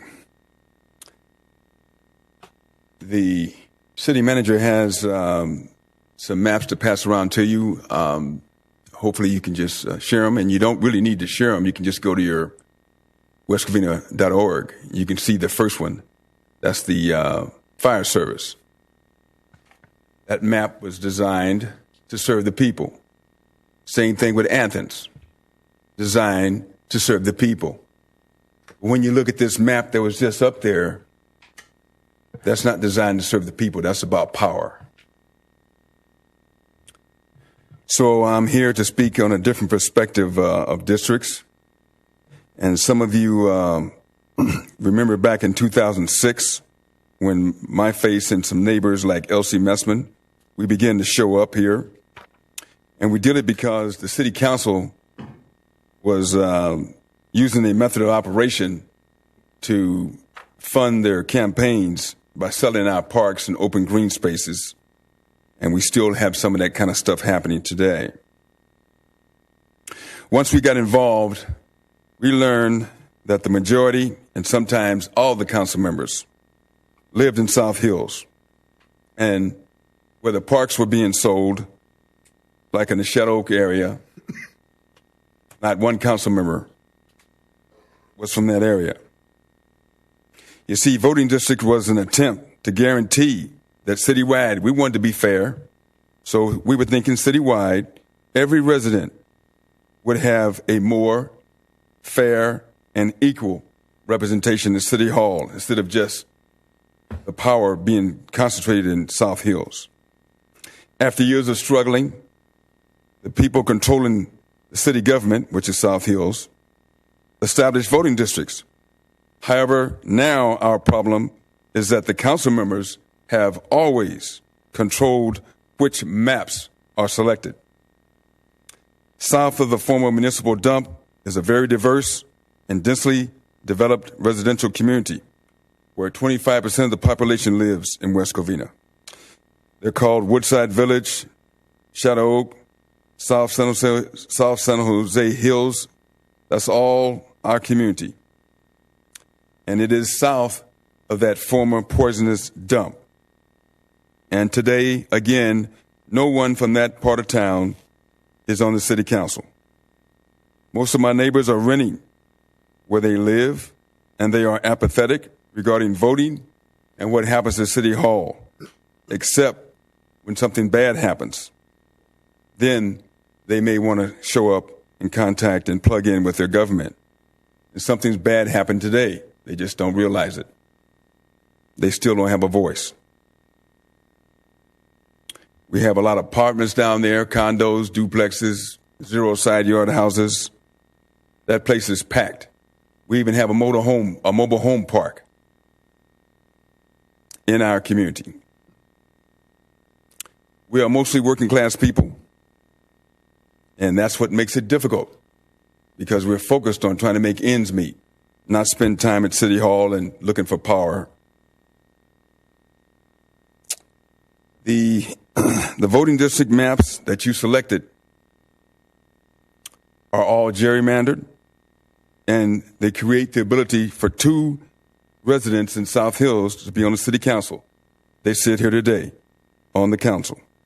And again, I want to repeat, nobody from south of the dump is on the city council, where the most of the people are concentrated in that jurisdiction. We have principles to go by when you design the districts. The districts are supposed to be compact. That's one of the main things that you have ignored, the compactness. And what I mean by that is you have a mobile home park on Valley, and then you have that's the south. And then on the north end of the district, you have the 10 freeway. It's about 9 miles away. That is not compact. That is the opposite of a compact district. And also, we have this mobile home park, and the council member for those people living on Valley is about 8 miles to the north, and he has a home, 7 bedrooms. Thank you, Fred. And an acre of land. That's not comparative in our financial income. You're supposed to think about that too. Thank you. Our next speaker is Steve Bennett, followed by John Shoemaker, followed by R. Robinson.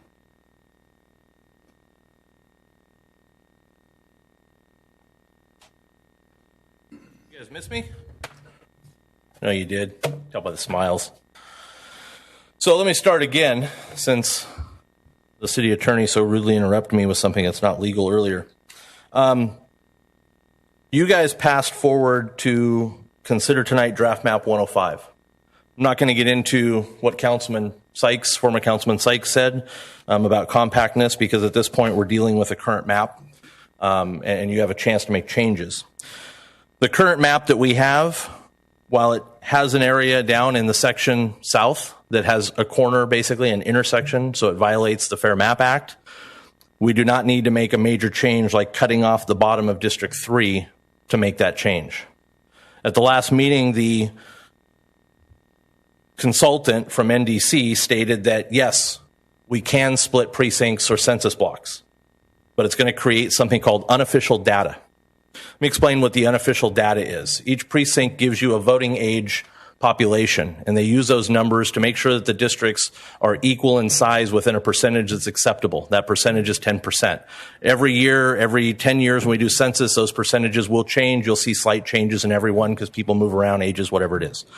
But my neighborhood is a perfect example. When the original map was picked, my neighbors across the street from me, who are now District 2, and I'm in District 3, literally right across the yellow stripe in the road, was one precinct. They split that, and at the time, they could not give us exactly how many people were voting age, how many people were actual registered voters, and how many people were actually living in those two areas to give us an accurate number. But the reality is, and Tony, I can see you're listening, and I appreciate that, the reality is we only need to move a street or two on the south side of District 3. Okay, so here's where the math works. When you move a street, you're only affecting maybe a few houses. I'm going to give it some leniency and say 100, 150 houses. Not everyone in a house is voting age, and not every house has registered voters. So out of 100 houses, maybe you're going to get 50 voting people. That's 0.1%, if that, in that district of a change. So that means that the people that we need to affect, which, as he pointed out, we need to affect the least number of voters when we're looking at a map. That was one of the requirements that he pointed out in his staff report. We can move that street one neighborhood street, therefore making that area contiguous without affecting a lot of voters. But if you look at voter map 105 here, what ends up happening, and people didn't catch, because when you look at it on screen and you look at it quickly, they look like the same maps, the vertical, right? I fully expect, and I'm not accusing you guys really honestly of anything, because when most people look at them, they go, yeah, they look the same.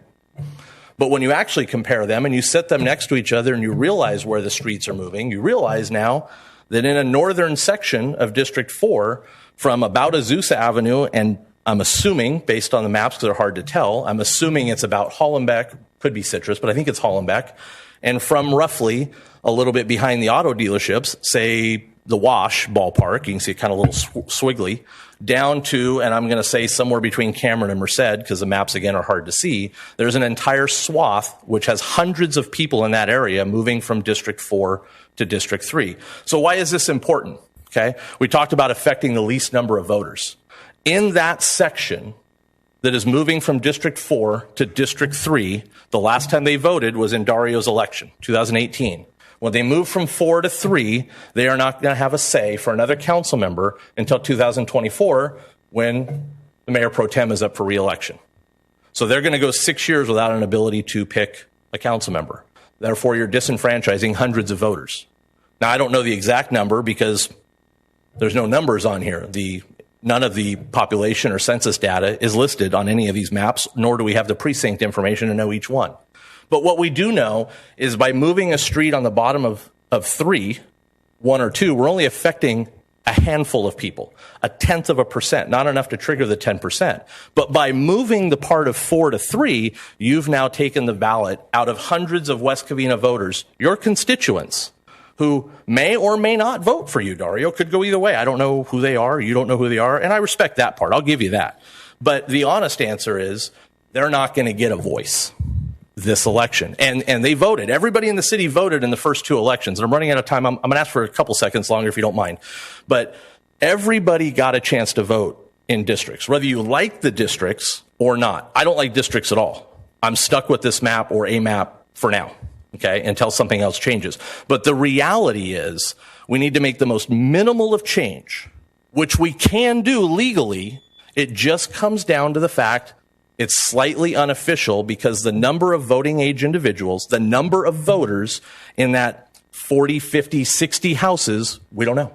We don't know the number. That's why it's unofficial, because we can't get a specific number to go ahead and say, yeah, here's the percentage. But the reality is this one makes a massive change and really hurts a lot of people. I appreciate it, Mr. Mayor, for a few extra seconds. Thank you. Tony, I think you kind of see what I'm saying, and anyone else, if you have a question, I'm here. As I said, I've studied this probably more than most residents in the city. Thank you, guys. Have a good night. Thank you for your comments. Next speaker, please. John Shoemaker, followed by R. Robinson.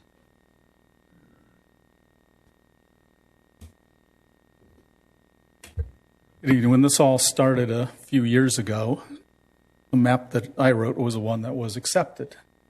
And the basic idea behind it was to give different areas a say, that it wouldn't be just all the people in the center of the city and things like that. And the reason I did that is because I go back to trying to close BKK.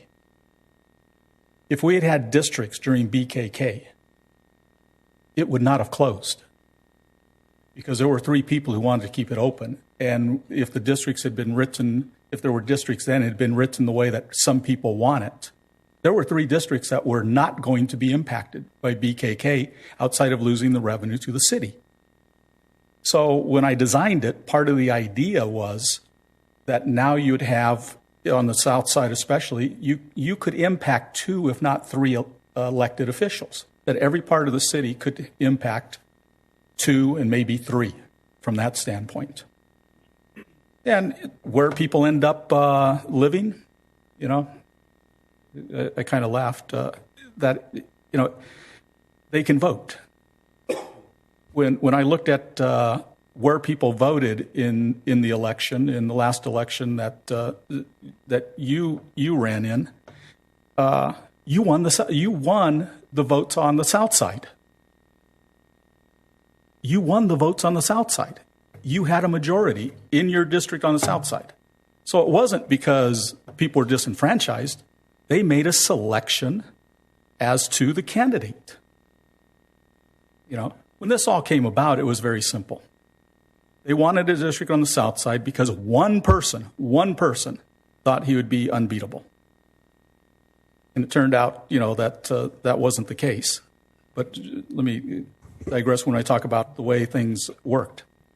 The reason BKK closed is because one of the people who was voting to keep it open had 100 residents, if not more, basically tell them, if you don't vote to close this thing, we're going to start a recall. Now, you can do a recall when you have 10, 15, 20 people gathering signatures. Can you imagine 100 people out there gathering signatures around the city? Next meeting, close it. Shocking everybody. Because he realized the impact that had. So that was part of the idea that, sometimes it works, sometimes it doesn't. You're always going to have those issues. I do agree that I wish it could be changed a little bit at the bottom so more people aren't impacted just from a vote standing point of view. That type of thing. When I drew it, there were some things that if I could do it all over again, I would have changed a little bit. Especially in 3 where it kind of goes out the other way. Part of it was that there's not a whole lot of people who live out that way. So it was more of the intent of giving all the council districts some business in their area. That they would have something, that they could work with the business community and help those, that it wouldn't be all in one. Because part of this, when it started, some people wanted it where a lot of the businesses on the freeway would be in one district. And it was like, no, that's not fair to the other council members, nor is it fair to the community, nor is it fair to the business community from that standpoint. So that was part of the, part that's there. So, I wish you would make, a smaller change. So, or at least find out how many people are impacted. I think that's all anybody's asking. If it turns out that you move it on the south end a little bit and you're affecting 200 voters, you move it where you are now, you're affecting 200 voters. It's, half a dozen, 1/6 of the other. It's the same number. But if you're looking at it and it's, 50 in one, 500 in the other, I would hope that you would take that into consideration and go, we need to minimize the impact on people as much as possible. So I thank you for your time, and we'll take care. Robinson. Thank you.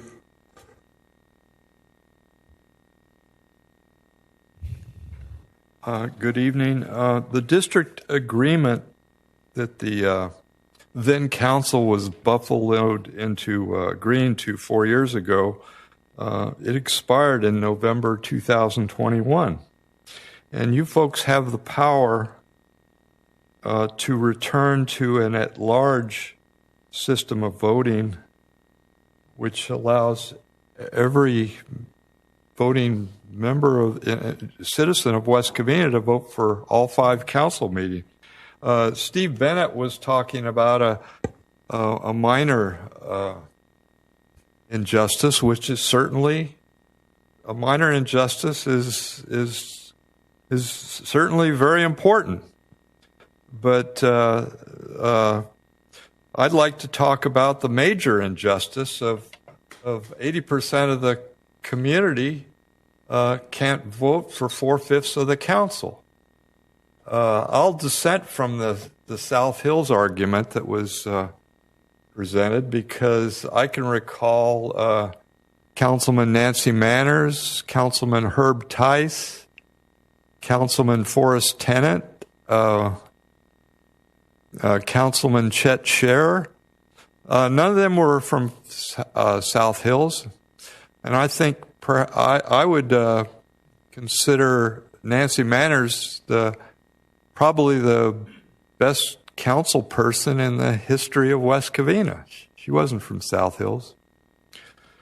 The California Voting Rights Act, which led to this fiasco that we're dealing with in the internal voting boundaries, it's being challenged in court, and And I'd be willing to bet that major portions of it are going to be set aside soon. So I would recommend, I think wisdom dictates that you have the power to go back to an at-large system of voting which enfranchises everyone.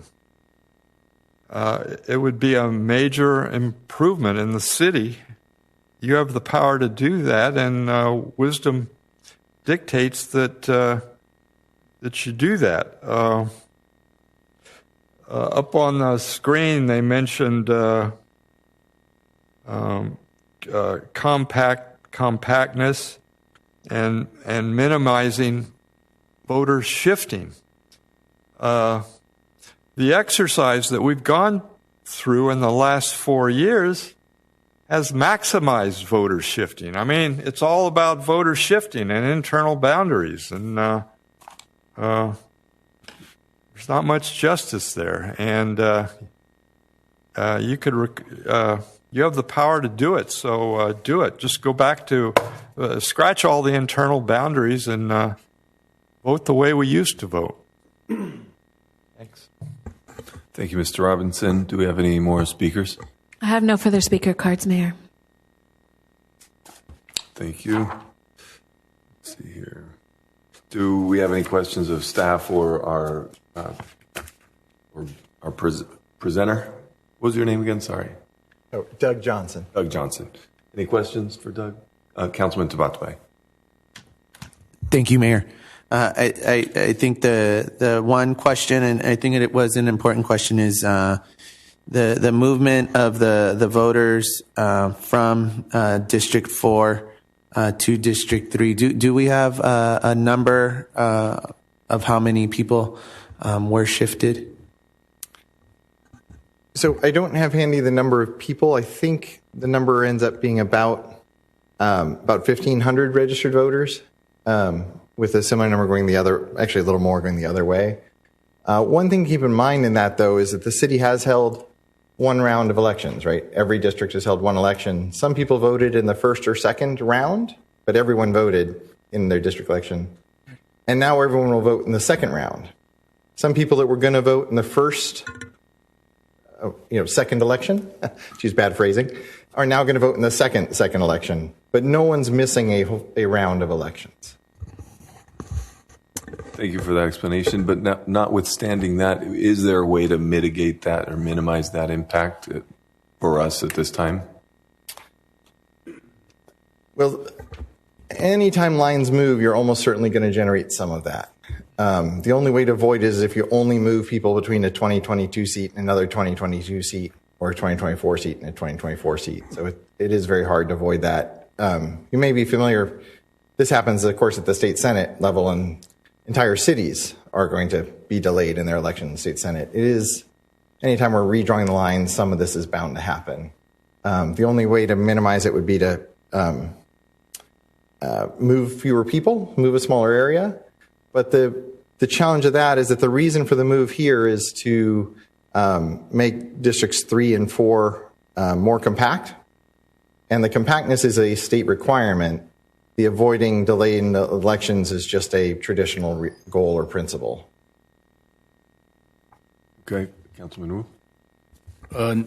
I kind of agree with, just like last time, the hearing, I agree to try to minimize the shifting because we want people to vote, okay? And I agree with the speaker, okay? And what the fairness, if we can least to move the population around, if we can stick as much as we can with original map, that's what that we spend 2 years to put this map together. So and now suddenly we have to move a portion of the population due to the requirement.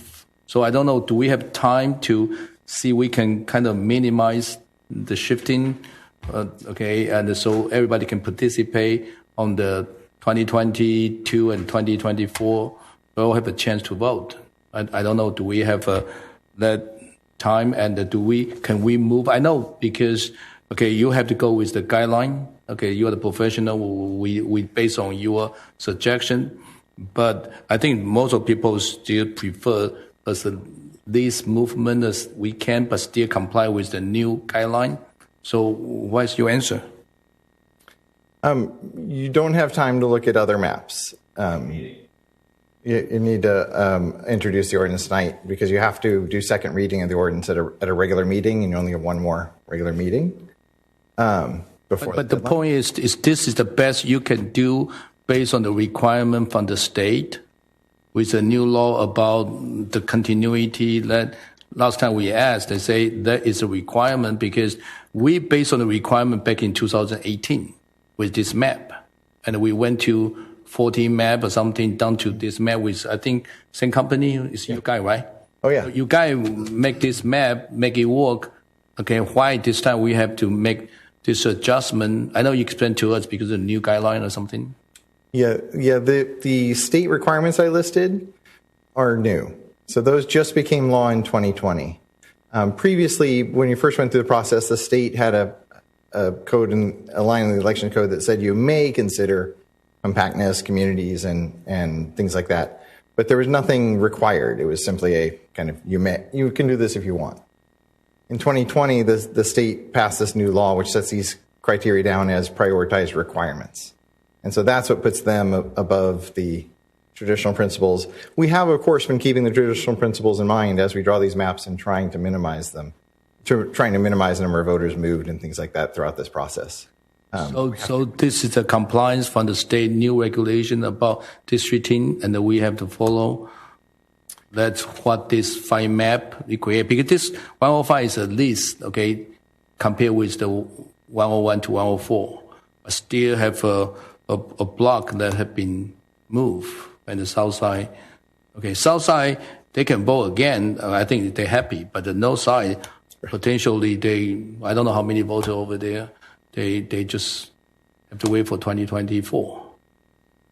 Correct. So the key thing is when this really gets problematic for us is some of the jurisdictions that held their first election in 2020, because there are voters who did not vote in the 2020 election who also won't vote in 2022. So they completely miss the first round of elections. Not everybody vote for the in this case. In this case, keep in mind 6 years sounds like a long time to wait, but everyone waits 4 years.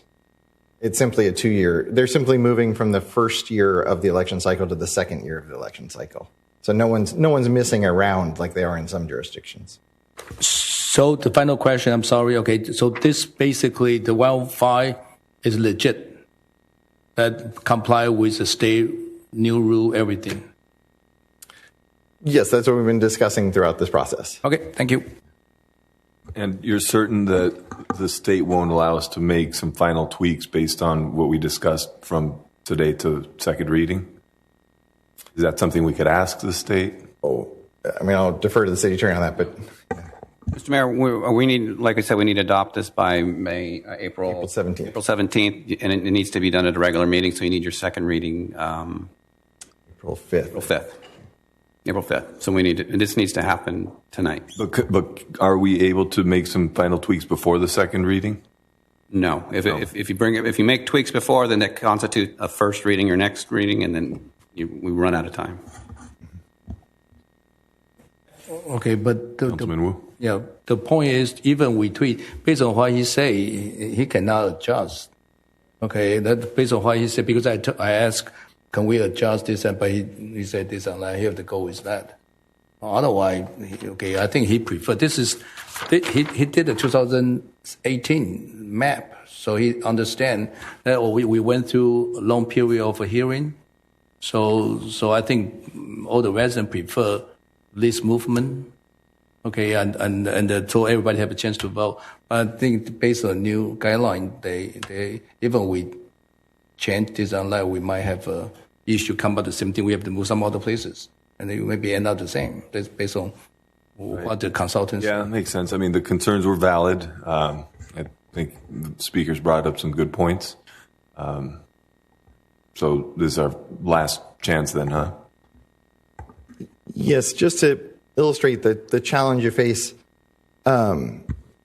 the only way that you would avoid some delay is if District 3 voters only moved into District 1, because those are the two seats that are up in 2024. And of course, those two districts don't touch. So there's no way to eliminate some shifting. Do I have any more questions of staff or comments? No. Yeah, I guess I do have a comment. I do understand the point of this idea that voters aren't going to be able to vote for another 6 years. But I also agree that this is a new cycle of voting. And so the people who are now going to vote to elect in District 2, 4, and 5, this is like a first time, right? And then when they re-elect in 1 and 3, right, this is like a first time, right? That's the cycle. We've just had one cycle, and now we're having another cycle. So I understand that, and people are going to be shifted, right? There's not a way to do this.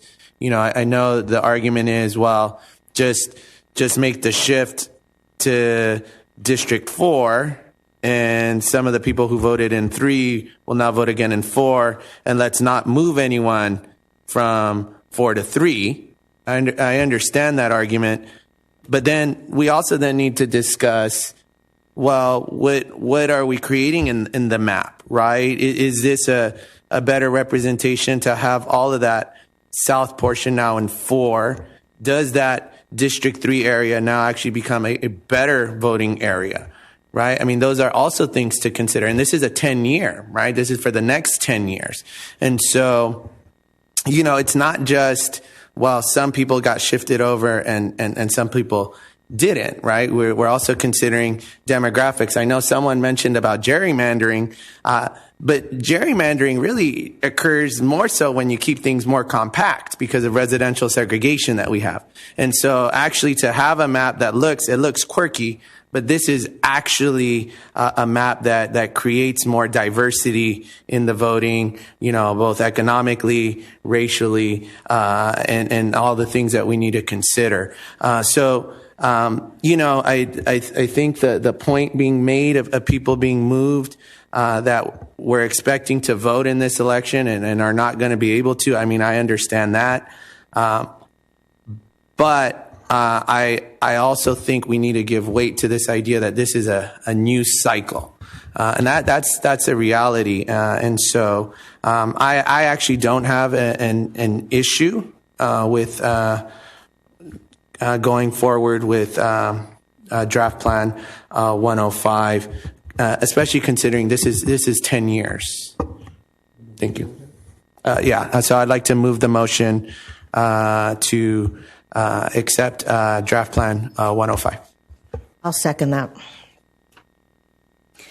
I have a motion by Councilmember Tabatabai and a second by Mayor Pro Tem Diaz. Before I take roll, I need to read the title of the ordinance into the record. Ordinance number 2495, an ordinance of the City Council of the City of West Covina, California, adjusting the boundaries of city council districts and adopting a new official council district map for the City of West Covina based on the results of the 2020 U.S. Census. Councilmember Tabatabai? Aye. Councilman Wu? Aye. Mayor Pro Tem Diaz? Aye. Mayor Castellanos? Aye. Motion passes 4-0. Thank you. Thank you for all who stayed and all who spoke. The agenda now goes on to item number 8, transit service evaluation. Mr. City Manager, who will present that report? Mayor, Assistant City Manager Paulina Morales will present this item.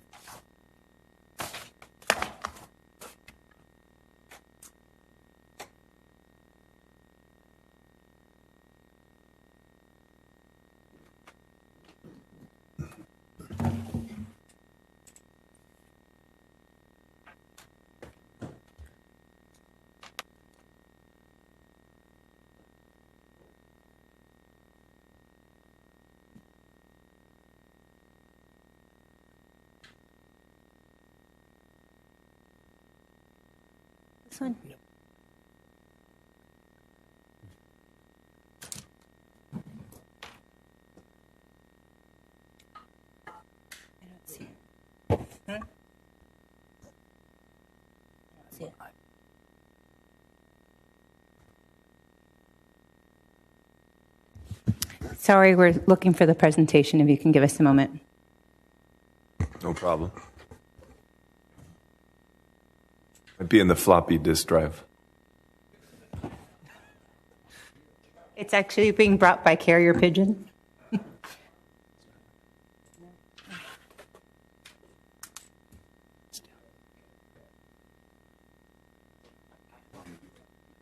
Okay. Yes, please.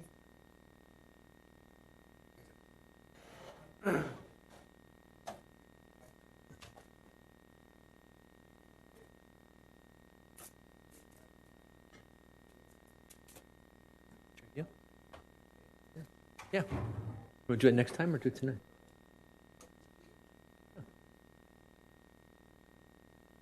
Sure.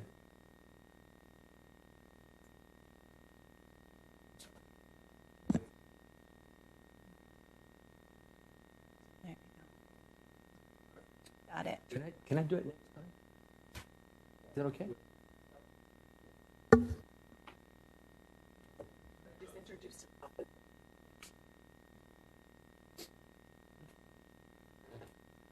Good evening. We're ready when you guys are. Ready? Thank you. So Steve Wilkins will be presenting the presentation tonight regarding the transit service evaluation. So this is what we had previously discussed or was mentioned at the last council meeting about looking at not only the West Covina Go West shuttle, but providing a variety of options for transit services in West Covina. So I'll turn it over to Steve, our consultant. Thank you, Paulina. Good evening, Mr. Mayor, members of council. I'm Steve Wilkes with IBI Group. Last day I presented an overview of the study work plan and objectives. This evening I just want to talk about the data review, the service analysis, and present alternatives to council for your consideration. So we had done the existing conditions report in terms of having profiled the Go West shuttle and dial-a-ride services in terms of operations and financial performance. Some of the key takeaways when looking at the financials is, in excess of $1 million being spent on the transit program. Certainly net cost per trip for the Go West shuttle being marginally higher than industry norms, and productivity as measured by number of trips per hour certainly being less than industry norms. We had done a profile again of the specific ridership by route. Again, key takeaways include the significant decline in ridership over the last number of years in terms of from the 2016 to 2021 period, some 80% reduction between that period. And the monthly ridership is about half of what it is pre-COVID, the current ridership. This information has more recently been supplemented by a deeper dive into on-off counts by route, getting a good understanding for where people are boarding and getting off, the productivity again by route segments based on recent information provided by MV Transportation. And I have detailed graphs to present if there's any questions in that regard. So some of the key takeaways from the service assessment include the limited service span that really excludes many potential customers and trip purposes. For example, just no evening and weekend service. The blue and red lines offer critically low service quality by today's customer expectations for local mobility. The one-way loop alignments typically mean longer onboard times and out-of-direction travel. The hourly frequency means longer wait times for customers. The green line, in fact, does have better service design But there's some concerns relating to its both frequency and overlapping foothill lines 178 and 281. And it just speaks to better coordination with foothill transit is certainly needed to address some of the redundancy in terms of the route alignments and random transfer connection times at Plaza West Covina. And that just means, they're not pulsed. That is, when you get off one bus, the other one isn't waiting, and you might have a 15 to 29-minute wait in terms of completing that transfer. So some of the key observations include overall geographic coverage in the city is good. But the Go West, Foothill Transit, and LADPW that has the East Valinda Shuttle, those routes don't function as a local network. And Go West covers the neighborhoods while Foothill covers the corridors. But there's limited connectivity between these services. Access to Metrolink and the Gold Line station requires a transfer to Foothill Transit. And the Green Line is just disconnected from the network except for on-street transfer points. Another key element of the work plan was having administered a community survey and received some 549 responses. Was very pleased with the response in terms of when asked for those that have used the shuttle service, what do you think of it in terms of the qualitative aspects? Some 80% thought it was good and enjoyed it. So again, though the users of the service, the customers, certainly view it favorably. Importantly, when looked at, when asked why you don't use it, we heard they don't know what bus to take. It takes too long. It doesn't go where they want to go to in terms of it doesn't travel to and from the key locations. And the routes are not direct enough. When asked about the types of improvements that they would like to see, there were a couple that certainly rose to the top in terms of appeared to be of paramount importance that included on-demand ride-hailing type service, better information on how to use the service, a mobile app that would provide real-time customer information, later evening service, and more bus stops, as well as amenities in terms of benches and shelters. We also looked at industry best practices. Who else is doing what? And this is what I refer to as the evolving mobility landscape, next generation mobility options, both in terms of service delivery and technology. How might we be able to leverage technology to enhance the customer experience? And that might include an e-hailing app for trip requests, mobile payment, things of that nature. But an important consideration when looking at these opportunities around technology and smart apps and what have you are Title VI considerations.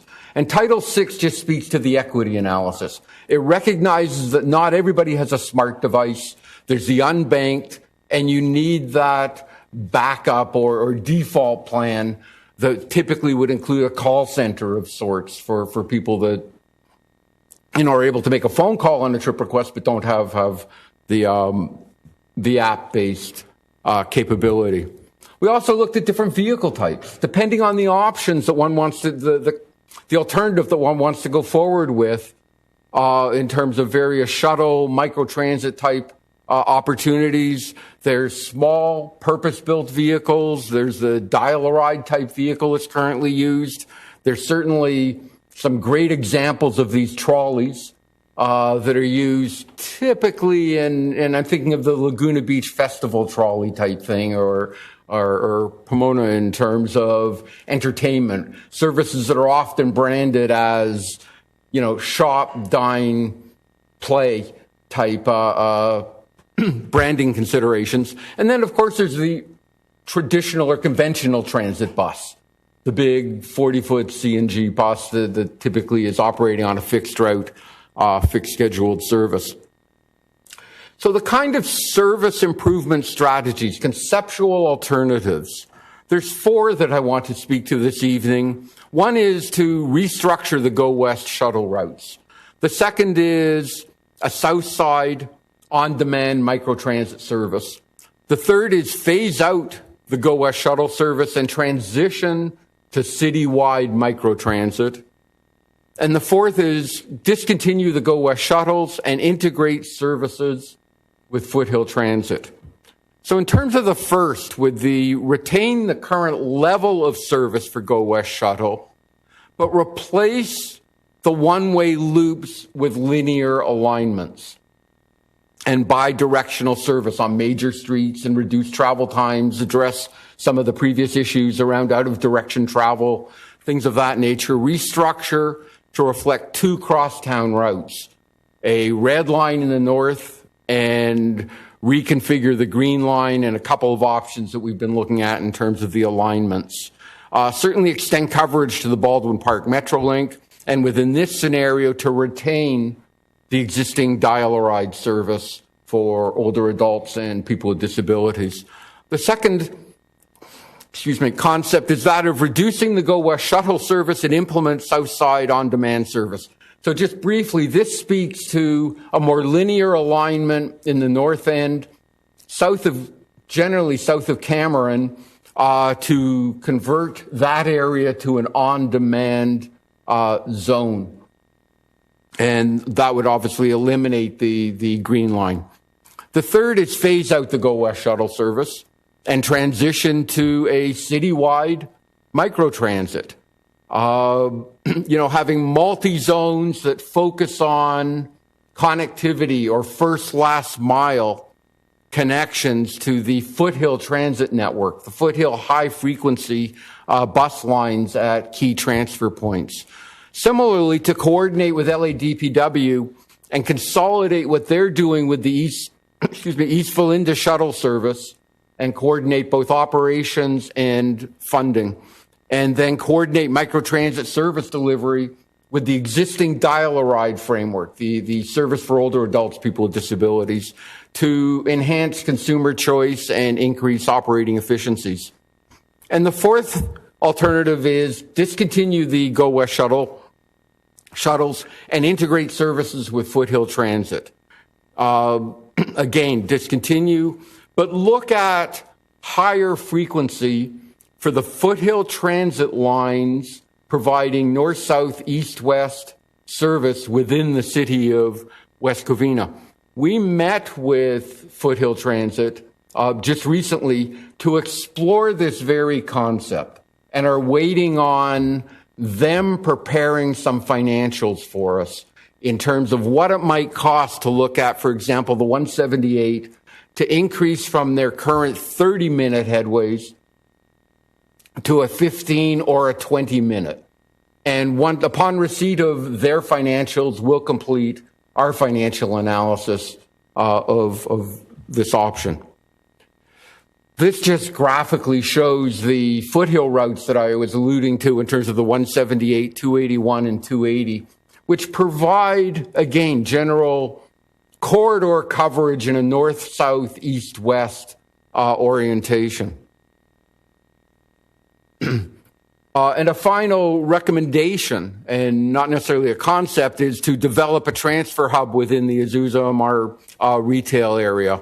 And this just speaks to where a number of productive foothill routes converge and would be a good transfer location, whether council chooses to advance the Go West shuttle or a microtransit alternative. So for your consideration, we've presented the four conceptual alternatives of the restructure, the South Side on demand, phase out and transition to citywide microtransit, or discontinue and integrate services with Foothill Transit. And at that, Mr. Mayor, I would entertain any questions. Thank you for that presentation. And as far as those four options you presented, would those still be within our budget that we're currently spending? Or are we not that far into that analysis? There's still the financial analysis to be done, and again, waiting on numbers from Foothill. That said, our preliminary look at the numbers, the answer is yes, in terms of designing a level of service commensurate with existing budgets. Okay. Fellow council members, any questions? Councilman Wu. Thank you, Mr. Mayor. I think, with this very high price of gas, I think we encourage a lot of people starting taking the mass transportation with less fear of pandemic. So I think we saw it at the Spring Festival. And all the Go West shuttle basically is full pack and move people around. Okay, so meaning they have no choice. Okay, if we have not enough parking, so we get them for location, to pick up people. So that is showing the people coming back willing to take mass transportation. But how we design a couple of things, the route, to make it more convenient, connect with a GO line, with a Metrolink, and how we connect with Foothill Transit, because that's how we move people around. Using the mass transportation, not by driving, because if the gas hits $6, $7, now everybody can afford it to drive, that kind of price. I fill up my gas, yesterday is $120. So that's possible, and I drive in the truck. So that meaning, and it's an issue, a burden for any working class. So what I'm saying is, so we need to design a much more, and popular, more, we can let people moving around. For example, to the park, to the sportplex, to the shopping mall, to the, and the senior center and the older Shadow Oak Center. So we need to, design, and we need to request Foothill Transit to work with county to get the synchronized traffic on our 5 city Azusa. That need to be done, because that is how attract people to take buses, because it's very convenient. You hit on the Azusa, it will be green light. So that all this have to work together. As if only work on the city, it's not going to work. I agree, definitely. There's room for improvement regionally for better transportation. You connect to each other to move people around. That's why I like option number 4. Option number 3 is good. A question about microtransit. On your projection or this idea, how many microtransit little vans could we potentially expand to? Do you have a number or not really? We've looked at sub-zones within the city. That is, when we talk about citywide microtransit, there'd be sub-zones that would focus on the first last mile connectivity to Foothill. So you wouldn't necessarily be going from, the south end to the north end on microtransit. Understood. It would feed you into a higher order corridor, one of the Foothill routes. Right. So based on those zones, we'd be looking at about 4 vehicles. Per zone? No, I'm sorry. For a 3-zone service, we'd be looking at 4 vehicles. For all 3 zones? Correct. And I want to continue. Yeah, I want to continue about even the Foothill Transit, the ridership is very low. And so I've been driving on the freeway, I saw empty buses. So even in our local, on Citrus, I saw there's empty buses.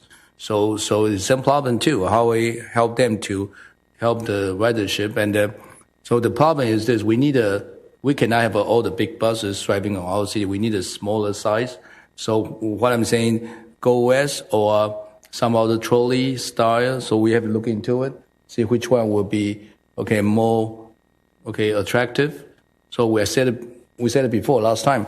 3 things: convenient, safe, and hip.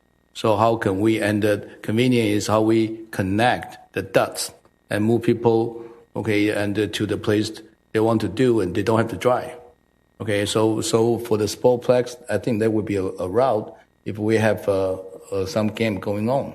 So people, because absolutely not enough parking.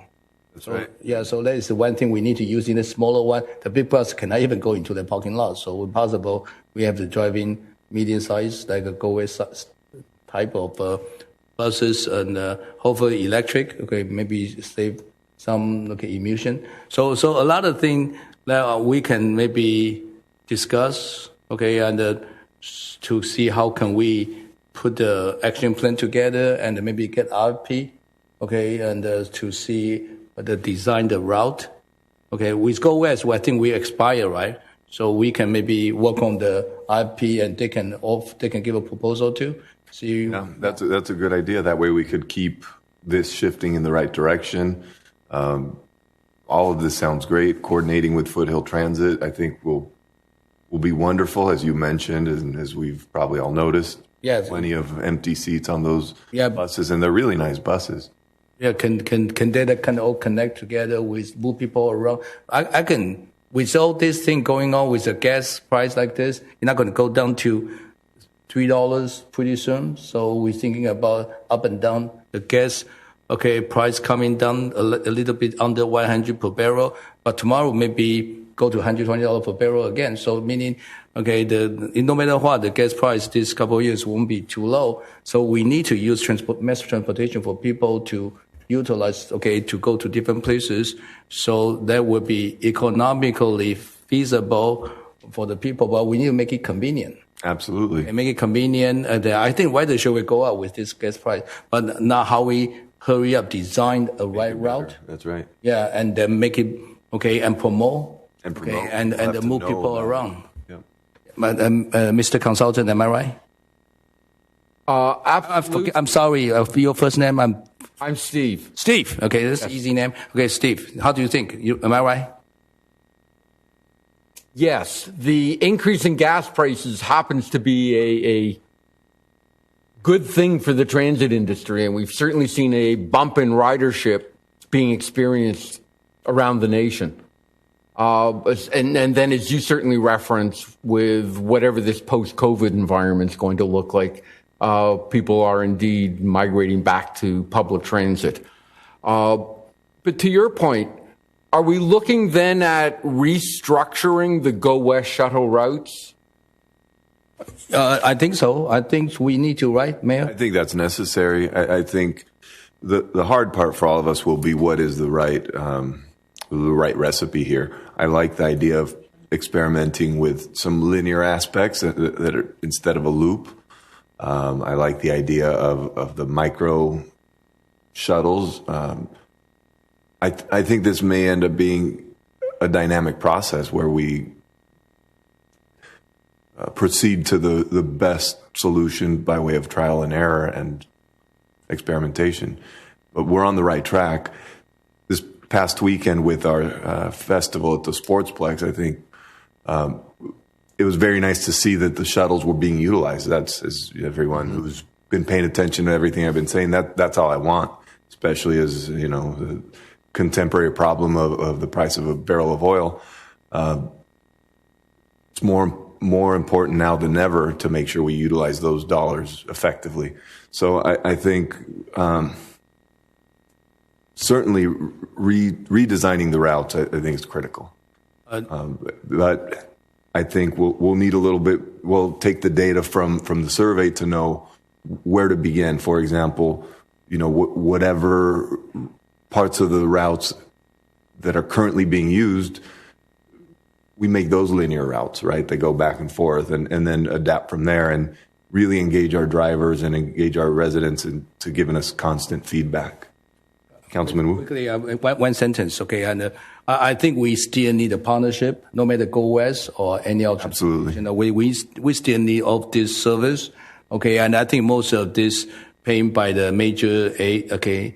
Major aid money and the gas money is enough for our general fund, but we still don't want to waste taxpayers' money. But we need to design a much better route. I think Go West will come to kind of give a new route. I think that give everybody a chance. I'm pretty impressed. Okay, the Sportsplex. Okay, this weekend, and they move people, and they find out the Cortez Park have more people, and they get two buses and try to move people around, and they're standing in front of there and move people. I think this is what I feel like sense of partnership. They're helping us, moving the people, and we need this kind of medium size because we might have a more event, and then we can move people more. Okay. Councilman Tabatabai. Thank you, Mayor.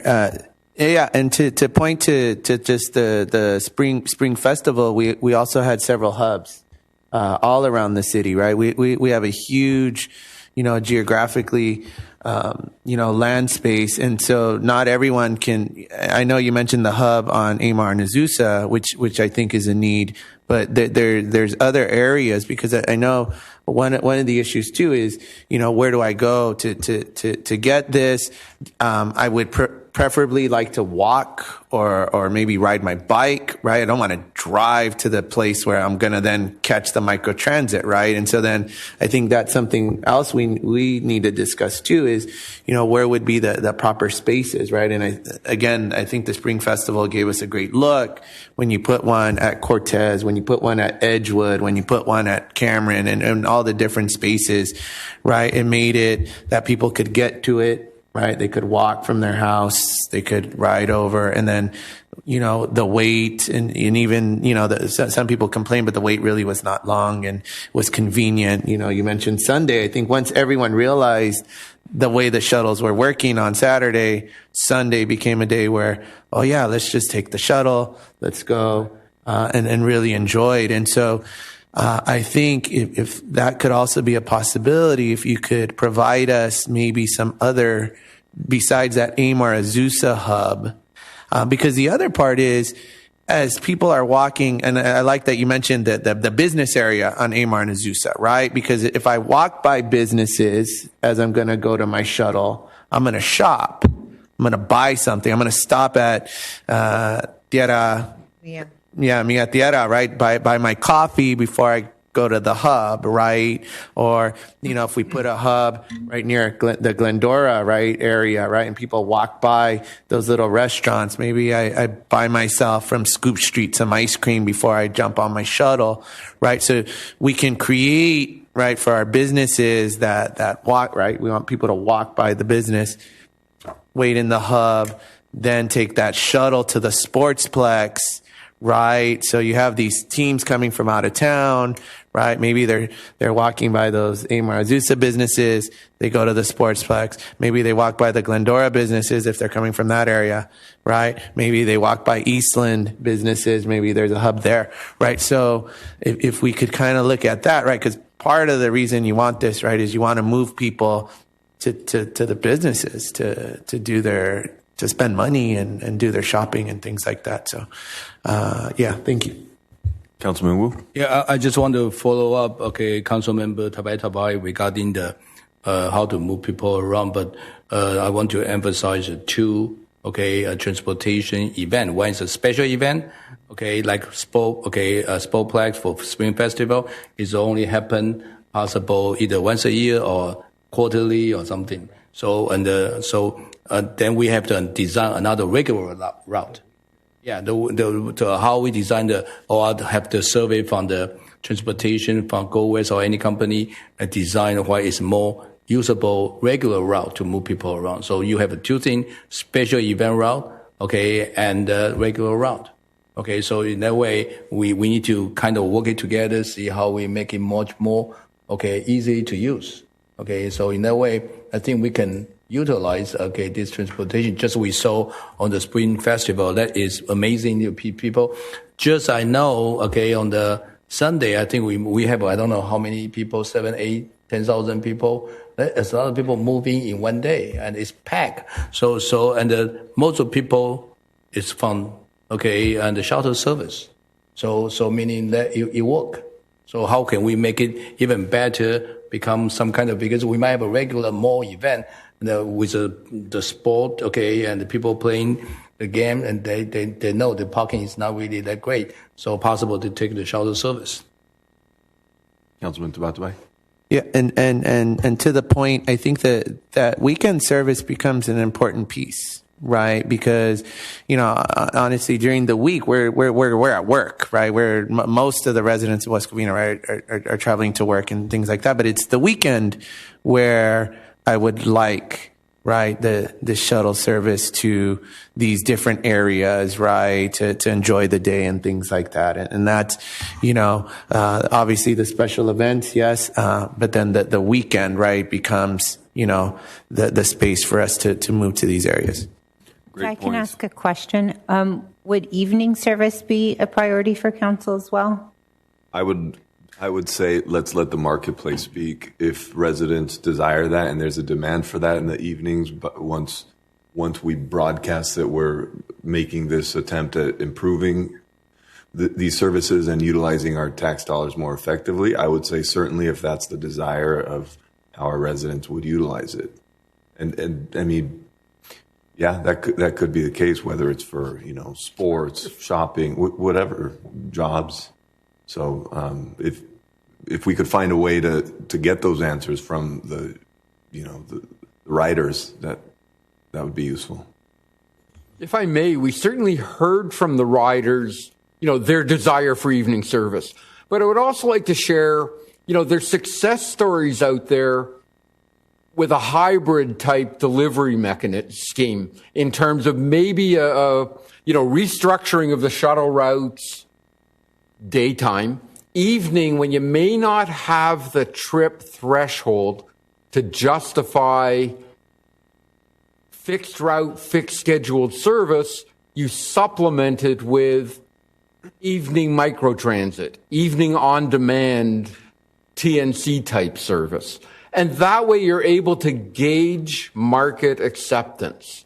If you become a victim of your own success in terms of the number of people that want it, then you might want to rethink, well, maybe now we can justify fixed route, fixed scheduled shuttles. Councilman Wu? I want to maybe condense into what our discussion, how we can move on. So we have to talk about, what kind of route that will be popular for people to use. So maybe we have our current contractor to give a suggestion because they've been driving around this and that. Okay, a second thing, what kind of a vehicle we want? Okay, what they look like. Okay, you want a trolley type or you want the same thing like Go West shuttles, that kind of style, or all the pictures, they look all different. So what kind of a style the city want to change into the image, okay, like this. So, okay, are we going to same traditional, the middle top one, that's what we currently have, or are we going to some trolley style? Okay, so this is I think we need to, move on, and then how we move on, the special event, how we work together, and the event we're talking about, the nighttime. But nighttime is a little bit difficult because I don't think that many people willing to take the bus at nighttime. I don't think they even feel safe. Waiting at the bus stop at nighttime. So I don't know it might be more like maybe on demand, like Uber, Lyft. Like Uber, Lyft, and the kind of dial ride, that kind of situation. So I think we need to condense our discussion and how we move on to make it happen. And then to kind of work together with right away to ASAP to get this thing done, because I think ridership will go up big time.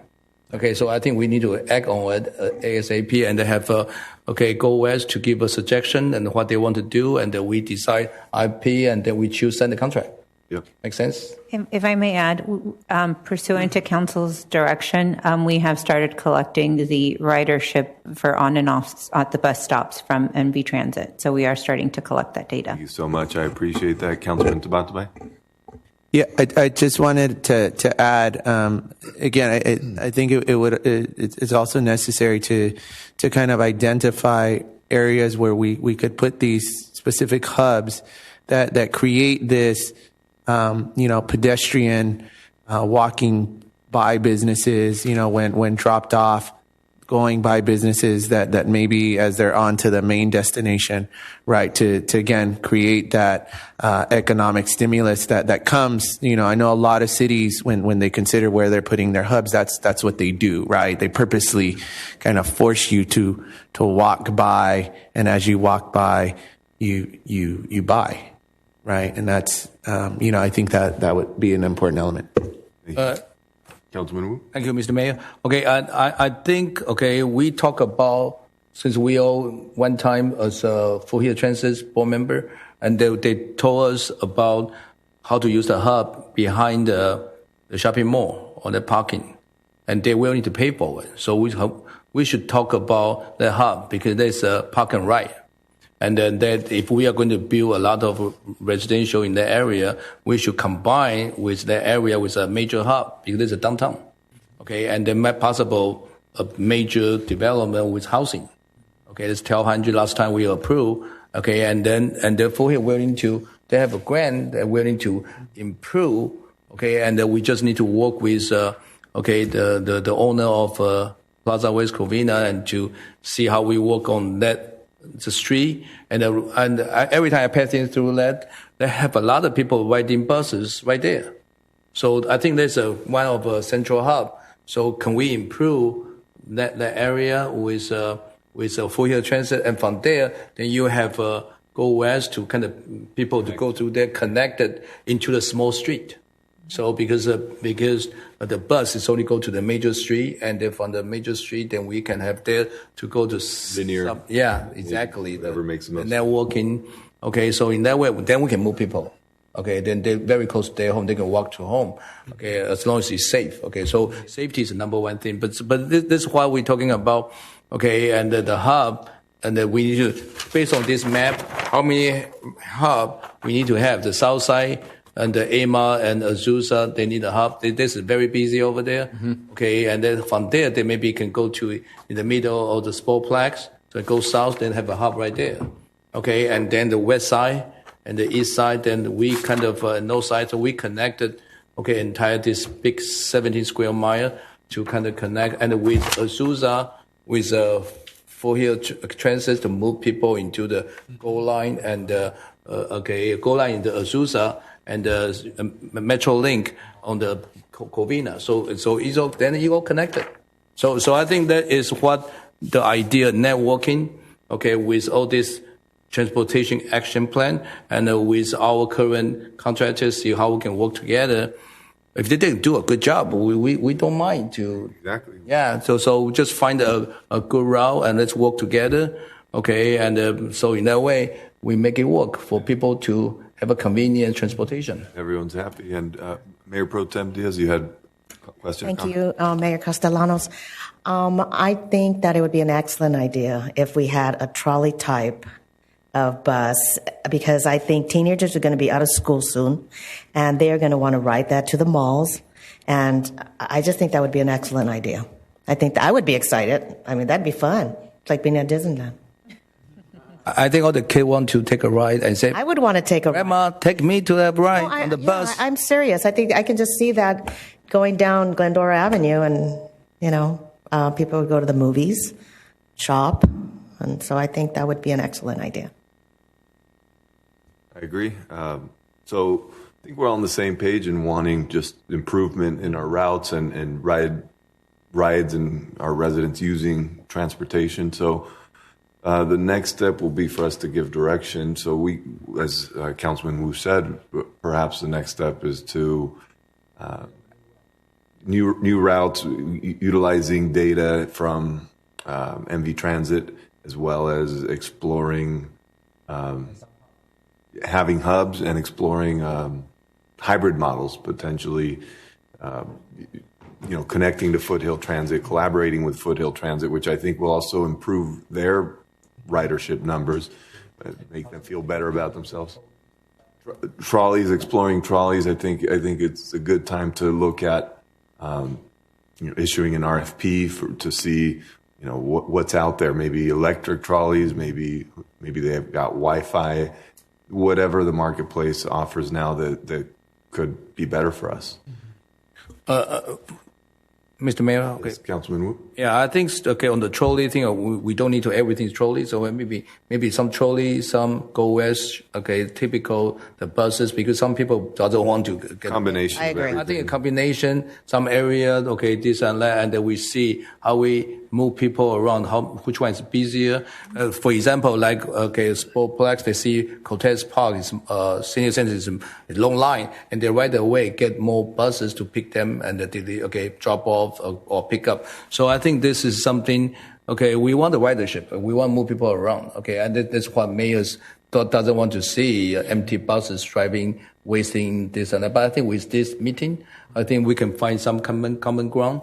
Okay, especially with all the bad thing about the gas, so that will kind of help the bus to pick up more people. I think this is a good time for us to find a way to partnership again. Absolutely. Linear routes, maybe some Uber, some trolleys, and connecting with Foothill Transit as well as some transportation hubs and listening to the marketplace.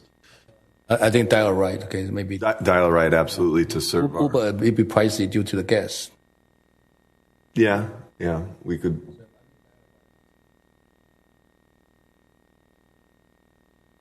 So I think with all those comments, is that sufficient to give direction, or do you need us to tighten it up a bit? I think that's good for now. If we have any further questions, we'll come back to you guys. Thank you. Thank you, guys. Thank you. It makes me feel good about the work we've done here. We're making some progress. I want to ask, Councilwoman, the Mayor Pro Tem Rosario question: When we can get this tied up? Tomorrow. How soon? Okay, and how soon we can get the new and the route to kind of provide for us to reconsider the contracts, this and that, right? Absolutely. We want to move on it. I mean, want to move on. Time is of the essence. Prices. Or if Go West want to say something, you want to let them say something? Yeah, absolutely. Let's bring them up and give them a chance to join in on. Sorry, Mayor. Yes. No. So we'd like it probably like a month and a half to 2, so that we can get some data from MV Transit and we can get the financials. From Foothill Transit. Okay, no problem. Okay, so not tomorrow. I apologize. We want to get that data, like you mentioned. Fair enough. We want good data. Yes. No, we are getting. Excuse me, Steve Allen. I'm with MV, as you know. Yes, we are getting data. We're collecting it. She's actually right over there. That's the one that collects it. I brought her here just in case you guys want to have any questions, but we had to do some rearranging of the trip sheets for the drivers so they can collect this data and it's accurate data. And so far we've given, a week's worth, maybe 5 days? Yes, for all 3. 3 days, because we had to rearrange the green route. We got data on blue and red, right? And green. On blue and red, because they're easier. The green routes goes both ways, so there's more stops. So the trip sheets are like 3 times as big as they should be at this point. But we are collecting the data, and we're providing them with everything that they need or ask for. Awesome. Councilman Wu? Yeah, previously you have a lot of negativity about empty buses, this and that. But, you turn around with Spring Festival. Well, that's her over there. Yeah, I know. I think I saw you and another lady in the front, and try to move people around. And I asked a question and they have a lot of protests. And senior center resident waiting for pick up, drop off, and she right away. So we have 2 buses coming, so to move people. So next time come up, the crowds come. Changed her strategy. Yeah, she did. Sunday is very smooth. Sunday because we started having buses go through all 4 hubs instead of just one going. Yeah. So I'm kind of impressed about how you help us to move people. To use more buses, I can tell you that. Yeah. So this is a kind of comeback for them. Absolutely. I'm thrilled that we had that service, and you guys came through. That's what we want. We want to deliver the services for the data collection and for this past weekend. Yeah, and the way the performance of this weekend is proved that you guys can perform. It's just like you have to prove to us, and special event or some other places, they have some other, so if possible, we utilize, your service, and so let's work together and see how can we improve. And I think we still have to go to RFP, right? And yes. It would depend on how you guys want to move forward, but if we want to keep a shuttle service of any sort, we will have to. I think she's already our partner currently, so we can let them to give us order. They already drive our city. I think they know our city and they have all the data. So I think we can get their data and design new route. Absolutely. And the hub. Okay, so in that way, okay, and maybe do we have a different kind of style of buses, like a trolley style? We can, absolutely we can, but I think that process is going to be more like an RFP process. Yeah, maybe we can do an RFP from them so everybody have a fair chance. But he's nice, okay. Those buses we have right now, they're like 7 years old, I think. I think we started in probably more than that now, 7 or 8. What's the average life cycle of those? That's about it. That's about okay. So there's only 7 years. Those type of buses. Got it. Only 7 years. 7 or 8. Really? So that makes this good timing. 7, 8 years cycle for the. Everything is 7 years car is still new car. Maybe they get driven a little harder. Oh, okay. so your bus always new and fresh. That's nice. But I think it's okay. Let's work on the route, okay, and provide for. Concept is really. I think that sounds really good. Like what we were doing on the weekend, just to me seems like that's the way to go. Would you please kind of design and see how we can put a hub? Absolutely. Okay, and the city will work with you. Okay, and we can start and promote. Okay, and then we can see people starting taking the buses and move around. Yep. Okay, I think this is what we want. See, wait and get this data that we're providing. I think. Yeah, you can see we're smiling. Thank you so much. Okay, appreciate it. Thank you. Thank you. Cool. Mr. City Manager? May I attempt to summarize the council's direction tonight? What I'm hearing is you're giving direction to staff to further refine the city's transportation action plan and to return at a subsequent meeting with identification of transit hubs, linear routes, vehicle types, and a program of collaboration with Foothill Transit. That's correct. And I want us to keep in mind also that I think this process will have to be dynamic, and we'll keep assessing it along the way just to get to where we want to be. But yes, that you summarized it well. Anything missing, Council? Did I leave anything out, Council, that I heard tonight? I think that's it. Yep. Okay. We'll be back, Paulina said, a month and a half or 2. Yep. For your further refinement consideration. Why take so long? We would like time to collect enough data for it to be. I think people are waiting on the bus stop, waiting for the bus. Okay, I think we need to have maybe a little bit faster. They just mentioned that they started collecting the data that you guys requested at the last council meeting, the number of people getting on and off at each stop. So that's the information that we want to see at least for a month so that we can have. Can we see the progress? Okay. We can provide it in the weekly so as we get the data. Yeah, because the gas price is so high, people really want to utilize the bus.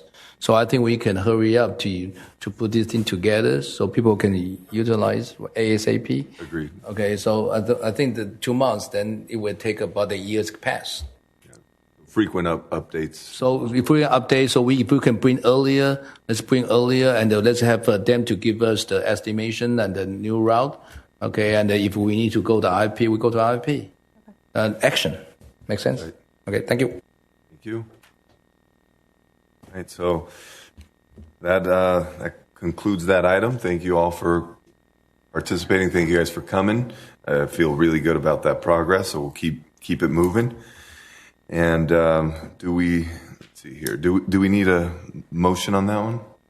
We have consensus. Okay. We'll note it as consensus. Perfect. That's perfect. Now, that takes us to Mayor and council member reports or requests or comments. Do I have any from my fellow council members?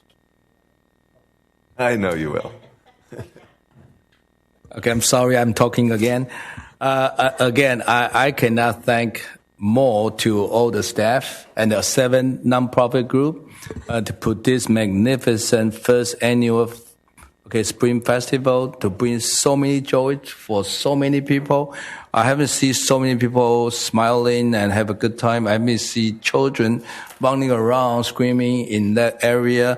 It's such a good feeling to see. You know, you have a 2 years pandemic and the people is worried and this and that. And that is the time when you see a lot of people integrate each other. And when I see the folk dancer from Mexican folk dancer, our local children, and the Chinese dancer, the young children with their classic dancer, with their costume, and they're waiting. At the same time, they integrate and mingling to take picture to each other. Okay, and that is what this is about. Sense of community, different cultures with a different background. Now they work together, okay, and they perform to each other. And they even learn their footstep. Okay, and that is what this Spring Festival is about. That with these 7 group of people, including NWACP, they have a gospel singer, okay, all that to perform to our community, okay, and they even have a parade with all them to walk entire 3 or 4 baseball field. It's a long walk. It's a long, and don't forget the dragon dance, the lion dance have to pull that drum. Okay. And that is a very enjoyable event. And, again, I want to thank, okay, all these 7 group. They pitch in the money, they pitch in the performance, they recruit all the vendor. Okay, and then they put it together. And I want to thank Roxanne is the key person to help those people and help the city to organize. And I want to thank Raul and Steve, okay, and all other staff over there keep the place so clean. It's really clean, okay, and they work their butts off all the time and cleaning up the place, and nothing but praising about how friendly our staff, okay, is to help them. So again, I have my deepest appreciation. I want to say thank you to city staff and all the people attend, okay, and they have a good time. Hopefully we can do it again ASAP because people already say, let's do it again. But thank you so much. I'm done. Thank you. And Mayor Pro Tem Diaz. I'm going to be quicker than you. You know what? I just have to say, yes, the staff was wonderful. I did get a compliment, well, for you guys, is from one of the vendors that says, wow, I'm really impressed how clean this place is. How many trash cans you have. We don't have any trash on the floor. Everything is clean. And I was really happy to hear that. So I want to thank you again, Roxanne and your staff. You did an excellent job. Thank you. Thank you. And I will echo those comments. Great job, not only at the Spring Festival, but in all the things we're working on. Thank you to our senior leadership and all of our employees in all departments. I do want to make a request. I would like for our staff to look at if our state regulations and OSHA regulations would allow us to remove this plexiglass. And if we can, let's move forward on that. And with that, do I have any other council requests or comments? Okay, I think we want to have a city manager introduce our new IT managers. I think that, okay, maybe you can have him to our presentation next time, or if it's up to you guys. So if we give a round, we could leave it up to him. Would you like to say something? Here he comes. You want to do it next formally introduce at presentation? It's up to you. He's here now. Do it now, or you want to come down? You can do it 2 times. Do it next time too. Yeah, twice would be good. That way you'll have more of an audience. But this is for us. Thank you. My name's Will Trujillo. I'm glad to be joining the team here. So far so good. Today's my second day. Was able to join this lovely meeting. So appreciate you guys, and I'm sure I'll be able to talk to you guys a little more later. So, and then we'll welcome. Do it again later. And thank you. Welcome. Okay, nice to see you. Okay. Make sure our email working. Oh, definitely. Thank you. And seeing no further comments, this concludes our meeting. We are adjourned.